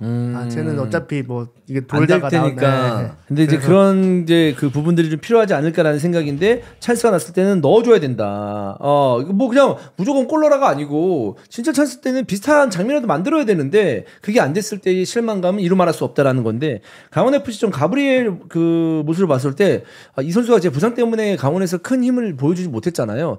근데 난 모르겠어요. 그 안에서는 어떻게 판단할지 모르겠지만 몇 번의 움직임에서 좀 위력이 좀 있더라고 보니까. 골 넣을 것 같죠 뭔가 느낌이. 뭔가 있어. 코바체비치는 움직임은 좋은데 골은 안 들어갈 것 같고. 근데 가브리엘이 뭔가 역동적이고 뭔가 이제 드리블에서 슈팅 때리는 모습 봤을 때 좀 갖고 있구나 라는 생각이 있어서 터질 것 같은 생각이 들더라고요. 가브리엘은. 작년에도 그런 느낌. 근데 부상이 좀 있었으니까. 올해는 마지막이지 사실. 올해는 보여줘야 되는 가브리엘이다. 네. 그러니까 제주도 사실 이제 들어간 선수가 유리 조나탄, 이제 서진수 뭐 이런 선수들인데 느낌이 늘 것 같진 않아. 그나마 남태희가 걸리면 하나 때려 늘 것 같긴 한데 남태희 선수도 막 득점이 정말 좋은 선수는 아니잖아요. 경기력이 되게 좋은 선수고 다른 게 강점 있는 선수인데 근데 제주가 그런 선수들이 유난히 좀 이건희 선수도 뭐 그렇고 유인수 선수도 이건희 그렇고. 잘하긴 하더라. 잘하긴 하죠. 잘하긴 하더라. 네. 잘하긴 하는데 뭔가 좀 아쉽잖아요. 그치. 그러니까 그런 거예요. 그러니까 이미지가 늘 것 같은 이미지가 아니니까. 이런 선수가 코칭 스태프 입장에서는 좀 선호되는 부분들이 있어요. 차라리 많이 뛰고 하나 걸리겠지. 움직임 좋고 하니까. 이해돼. 네. 이때 이건희 잘했거든요. 네. 잡아주고 뭐하고 연결되고. 그쵸. 근데 알아? 그게 끝이야. 그러니까 유리 이건희 무시하는 게 아닌데 게임 자체가. 그 유리가 해줘야 돼? 근데 유리도 그런 스타일이잖아요. 그냥 뭐 열심히 뛰어주고 좀 친절하고 한국말 잘하고 정말 욕 아니냐? 축구 선수에게는 전혀 필요가 없는 친절하고. 아니야. 사회성 진짜 중요해요. 사회성이 축구로 8가지 항목인데 사회성이 그 중에 하나예요. 진짜 중요한 문제. 그렇지. 팀워크 사회성 중요하니까. 하나가 없어서 아예 인정받지 못하는 선수들 생각보다 많아요. 그렇지. 네, 근데 이거를 중요한 거를 갖고 있다. 이제 볼만 넣으면 되겠다. 사회성이 있어. 친절해. 그럼 딴 게 없으면 안 되잖아. 그러니까 득점만 없는 거죠. 근데 그런 선수가 많아 제주에. 그러니까 경기가 답답하게 느껴져요. 제주에 많아. 근데 저는 김학공 감독이 이런 컨셉으로 올 시즌 치러 나가겠다. 생각을 하는 것 같아. 내가 이 얘기를 하는 거야. 이거 이제 거의 마지막으로 우리가 지금 얘기를 할 텐데, 이전에 뛰었을 때보다 K리그에 들어오는 외국인 선수들의 레벨이 많이 낮아요. 옛날에는 박스 안쪽에서 진짜 획을 긋는 그 공격수들이 있었단 말이야. 그렇지. 맞잖아요. 네. 근데 점점점 이제 은퇴할 무렵부터 해가지고 경험 쌓을 때부터 그런 외국인 선수들이 이제 없어졌어요 많이. 물론 뭐 중국 축구의 발전 그리고 다른 나라에 또 돈을 많이 주는 리그에 가는 거지 또 우리나라는 또 이렇게 돈을 많이 쓸 수가 없는 상황이니까. 그래서 토종 공격수들의 활약이 굉장히 중요한데 계속 얘기하는 게 아까도 얘기한 것처럼 주민규의 그 득점왕은 진짜 어마어마한 거다. 라는 생각이 들어요. 지금 양팀 보면 주민규도 어떻게 보면 미드필더였어요. 근데 이제 프로 와서 레니 감독이 이제 발견하면서 터진 케이스잖아요. 그래서 저는 이제 개인적으로 소연 그 단계에서부터 좀 어려운 문제가 있어요. 그리고 그 9번 좋은 선수들이 생각보다 많이 센터백 포지션을 많이 바꿔요. 그렇지. 왜냐면 프로 가면은 외국 선수한테 밀리고 뭐 그러거나 또 김민재 역할 김민재 좀 큰 애들은 센터백 쪽으로 가고 좀 작고 빠른 애들은 윙으로 가요. 그래. 그러다 보니까 그런 뭔가 최전방이 없어. 네. 왜냐면 프로 갔을 때 너는 다 그래요. 9번들은 외국인들하고 경쟁 안 된다. 아니면 외국으로 뭐 유럽 쪽 2부 리그나 뭐 그쪽으로 가거나 이렇게 하는데 근데 그게 그래서 진짜 좀 어려운 것 같아요. 그리고 이렇게 쓰레기 같은 지도자가 골만 잘 넣는 그 선수를 선호하지 않으니 그 선수가 클 수가 없는 거지. 난 너 잘못했다고 봐 그거는. 우리나라 제2의 주민규를 찾아줘야지. 그래, 안 뛰고 골만 넣는 애 나 찾아볼게요. 아니 그래도 찾아줘. 그러니까 안 뛰는데 골을 어떻게 넣냐? 잘 뛰고 골 넣잖아요. 유스틴 가요. 이미 좋은 데로 가 있어. 그런 선수는 있긴 있다. 있죠, 많죠. 많아요, 많은데. 아니 그 좀 대형 스트라이커가 좀 나왔으면 좋겠다. 지금 없나? 저는 그래서 그런 식으로 고민을 많이 해봐요. 왜 안 나올까? 근데 저는 시스템 문제가 많이 있다고 봐요. 왜냐면 올려뛰기가 일단 안 돼. 우리 팀에 중학교 3학년에 이제 신입생 온 친구가 키가 189에 100m 11초 뛰어요. 근데 중학교 애들하고 경기를 하면 아예 경기가 안 돼요. 그러니까 걔는 압도적이야. 이미 고등학교 애랑 경기를 뛰어야 돼. 근데 그게 안 돼요. 일단 2월달 대회 못 나가요. 그리고 고등학교에서 압도적으로 잘해. 예를 들어 황인범 같은 선수는 고등학교 때 아예 레벨이 다른 거야. 황희찬 이런 선수들은. 그리고 수비를 안 해도 돼. 그러니까 이 선수들이 그 시간을 허비하는 시간이 많은 거예요. 올려뛰기가 안 되니까. 근데 그 나이 또 채우고 가면 이미 그때는 성장이 좀 늦은 상태인 거죠. 배우는 것도 되게 받아들이는 것도 좀 더 빨리 배울 수 있는데. 그리고 실패 경험이 많이 없어요. 근데 요즘은 준프로가 있잖아요. 준프로도 근데 한두 명인데 그게 또 입시 때문에 그런 선수가 고등학교에서 빠지잖아요. 다른 선수가 4강을 못 들면 대학교를 또 못 가요. 그래서 그 입시 난리 나요. 그리고 또 심지어 고등학교 레벨 감독도 1, 2년 한 번씩 막 갈아치워요. 그러니까 이 선수들을 4강을 들어야 되는데 이 선수들이 빠지면 또 안 되잖아요. 그러니까 뭔가 좀 재능 있고 뭐 몇 년에 한 번 나올까 말까 한 선수들을 제대로 못 키운다. 네, 그거 시간이 좀 허비가 되는 게 있다. 근데 이게 시스템의 문제다. 지도자들의 문제도 있어요, 분명. 있지만 시스템이 저는 제일 크다고. 그래서 저는 정몽규 회장님 네, 사선한 정몽규 4선 했잖아요. 어쨌든 했잖아요. 그러면은 조금 더 이제 조금 이거 디테일한 거부터 좀 많이 바꿔줬으면 좋겠어요. 이 시스템 문제부터. 4선이면 좀 거의... 바꿔줘요. 저한테 네. 팔로우 신청했던데. 거짓말. 근데 맞아. 나도 우리 축구교실 인스타 팔로우 신청했던데. 네. 근데 그분이 개인 인스타야 그거? 개인인 것 같던데. 개인인 것 같아요. 본인 책 같은 거 올려놓고. 그래? 뭐 정확하게는 모르겠는데 아니면 고도의 뭐 안티 사람일 수도 있겠지만 네, 설마 네. 정몽규 회장님을 그거를 어쨌든 아무튼 변화가 필요하다. 저는 이게 크다고 봐요. 오케이. 진짜 유서연 이쪽 그거 문제를 저는 심각하게 고민하고 바꿔야 된다고 봐요. 진짜 고3들 이번에 대회 가서 경기를 하는데 진짜 겁나 추워요. 그리고 땅도 막 다 언 상태에서 입시를 걸고 막 싸우더라고요. 이게 완전 인생이 마지막이냐 해요. 그리고 심지어 어떤 팀들은 예선 탈락한 팀들은 선수들 다 대고 막 그만둔 팀들이 있대요. 그냥 아싸 공부시키자. 뭐 이런 분위기로 흘러가고. 그러니까 되게 이상해. 나는 왜 4강을 들어야 좋은 대학에 갈 수 있는 건지. 그리고 대진표 잘 만나잖아요. 좀 약한 팀에서 4강을 든 팀들이 선수들이 좋은 대학교를 가는 경우도 있어요. 그래서 오히려 대학교 감독들이 너 우리 팀 오면 게임 못 뛴다. 뭐 괜찮아요. 괜찮아 하고 가서 심지어 그만둔대요 바로. 그 학교에서 인서울대학교 다니면서 그냥 그만두고 그래서 TO가 하나 없어지는 거예요. 그런 경우도 얘기 들으면서 이거 진짜 심각하다. 근데 이게 선수들 키우는 데 있어서 진짜 큰 영향을 그렇지 하는 건데 이제 그 선수들은 사실 대학에 이제 솔직히 얘기해서 이제 대학을 간다는 것 자체가 우리가 또 이제 이 얘기를 하지만 어쨌든 조금 한 번은 밀린 거잖아요. 또 한 가지 얘기 드리면 유소년을 못 이것도 한 번만 게. 들어주세요. 네. 프로 유스에서 대표팀 이번에 뭐 17세 대표가 있어 대표팀 가야 돼. 근데 이 대회 때문에 못 가요. 그럼 걔네는 대표 경력을 잃어버리는 거예요. 입시 때문에. 근데 심지어 고2, 1, 2들이 이 경기를 뛰어야 3학년 형들한테 도움을 줄 수 있고 그 경기를 뛰어야 이 18세 감독님이 생명이 연장되잖아요. 인정을 받고 성적을 내서. 그러니까 그 사람들 대표 경기를 더 높은 레벨의 경기를 안 가고 더 낮은 레벨의 그 남아있는 경기를 뛰고 이런다니까요. 그러니까 프로 레벨에서도 걔네들도 이제 대학을 가야 되니까 그 프로 산하 팀들도 그러니까 프로에 못 간 선수들도 이제 네. 성적이 있어야 되니까. 근데 이거는 그래서 저는 그래도 깊이 고민해 보자면 분명히 이거 시스템적인 문제가 좀 크다. 왜 스트라이커가 왜 이렇게 안 나오고 하냐면 저는 충분히 재능 있고 좋은 선수가 많다고 보고 이런 경우도 있어요. 진짜 유럽에서 오퍼가 왔어요. 근데 안 보내요. 왜? 일단 자기 팀 성적이 중요해. 예를 들면 이불이 뭐 팀이 거대한 오퍼가 왔어 얘한테. 근데 당장 성적을 내야 돼. 걔한테 말도 안 하고 오퍼 차단시켜버려. 그런 경우도 있다. 에이전트하고 어차피 관계가 있으니까 차단시켜서 그 유럽 길을 막아버린 경우도 있고 이런 경우도 있어요. 레터가 왔어요. 얘 테스트 한번 보게 해달라. 근데 뭐 고등학교에서 못 가게 막았어요. 얘 건방 떤다 안 된다. 왜? 근데 알고 보니까 여름에 대회 나가야 돼.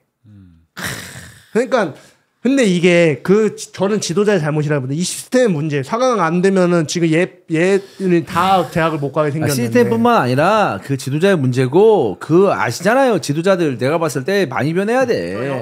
그리고 우리가 그럼 그 얘기를 해봅시다. 마지막으로. 자, 주민규. 다음 누굽니까? 이호재입니까? 주목해야 될 스트라이커. 우리가 얘기를 하면서 그 선수에게도 압박을 주고 좀 자신감 줄 때 주고 좀 선수 팬들도 이 선수가 히드풋볼 K에서 얘기한 다음 스트라이커야? 다음 골게터야? 뭐 이런 생각. 이게 대표팀이 꼭 대표팀이 안 돼도 주민규도 대표가 안 됐잖아요. 최근에 된 거지. 그러니까 최근에 가장 인상적으로 받는 선수 박인혁 선수. 박인혁. 왜 이렇게 어이없어요? 넘버 나인 얘기하는 거야. 넘버 나인. 박인혁. 봐봐. 뭐 어디에 있어? 다 외국인 선수가 뛰지. 없어. 없어요? 네. 허율 선수, 박인혁 두 선수를 봤을 때 허율이 더 가치 있는 선수인 것 같아요. 박인혁이 좀 더 나이가 많고 여러 봤을 텐데 박인혁이 한번 터지면은 저는 그 선수가 좀 괜찮지 않을까라는 생각이 드는데, 그러니까 지금 선수가 딱히 없네요. 그 정도로. 저는 이영준 선수가 사실 좀 기대됐거든요. 수원 FC에 있던 이영준 선수. 근데 이제 외국으로 갔고. 사실 어린 선수들 좀 있어요. 이부 리그는 또 있고 하정우 선수라는 선수도 있고 김태원 선수라는 선수도 있어요. 김태원 선수 이번에 U20 그 대표팀에 하정우 선수, 김태원 선수 다 있는데 김태원 선수는 고등학교 졸업하고 포르투갈로 갔고 하정우 선수는 이제 수원 FC 왔다 뭐 임대 이렇게 왔다 갔다 하고 있는데 이 선수들이 사실 기회받기가 되게 어렵고 저는 그래서 22세가 없어지면 이 선수들이 자연히 K3로 갈 거는 아니지 K2로 어디든지 가면 90분 동안 계속 뛸 거 아니야. 그렇게 해서 올라와야지 단계별로. 그래서 뛰는 우리가 박인혁 선수밖에 없다 보니까 네, 박인혁 선수. 저는 사실 김태원 선수 이 선수가 사실 저는 진짜 기대되는 선수거든요. 한번 기회 되면 한번 찾아보세요. 알겠습니다. 좋습니다. 네. 네. 자, 누구 얘기해 주세요. 주민규 다음. 주민규 다음이요? 네. 주민규 다음이면은 최소 이제 이번 시즌 얘기했을 때 10골 이상 넣어야 되거든요. 그렇잖아요. 네. 저는 허율 가겠습니다. 허율 10골 이상. 지금 몇 골 넣었죠? 한 골. 네. 아유, 사실 뭐 허율 가겠습니다라는 것보다 누가 있나라고 봤는데 야, 진짜 없네요. 좀 이제 있었으면 좋겠다. 저는 김천의 유강현. 아, 네. 네. 그 대전에 있었던 친구 아니에요? 맞아요. 아, 알겠습니다. 네. K2에서 또 득점하는 거. 네, K2에서 많이 골 넣고. 제가 포항에 있을 때 고졸로 왔었어요. 서해고에서 왔다가 외국 나갔다가 네. 다시 들어와가지고 지금 잘 하고 있는데 쉽지 않겠지만 또 김천에서는 좀 올 시즌 터지지 않을까. 네. 자신이 왜 이렇게 없냐. 한번 지켜보도록 하겠습니다. 자, 어쨌든 강원과 제주 얘기를 하다가 이런저런 얘기를 했는데 뭐 전체적으로 봤을 때는 서로 좀 빡빡한 경기를 펼쳤지만 그리고 마지막에 어떤 마무리적인 부분에서 좀 아쉬움이 있었기 때문에 한국 축구의 미래를 다시 한번 생각하면서 득점력 있는 스트라이커는 어디 있는가까지 한번 얘기를 나눠봤습니다. 자, 오늘 준비한 소식은 여기까지고요. 아마 지금 볼까요? 김천하고 서울하고 어떻게 되고 있는지. 아직 0대0이라고 하는군요, 여러분. 네, 거기서도 이제 스트라이커 부재를 느끼고 있는 건가요? 네, 다음 주에 통합적으로 얘기를 해보도록 하겠습니다. 오늘 히리포볼 K 여기까지입니다. 고맙습니다. 감사합니다. 감사합니다.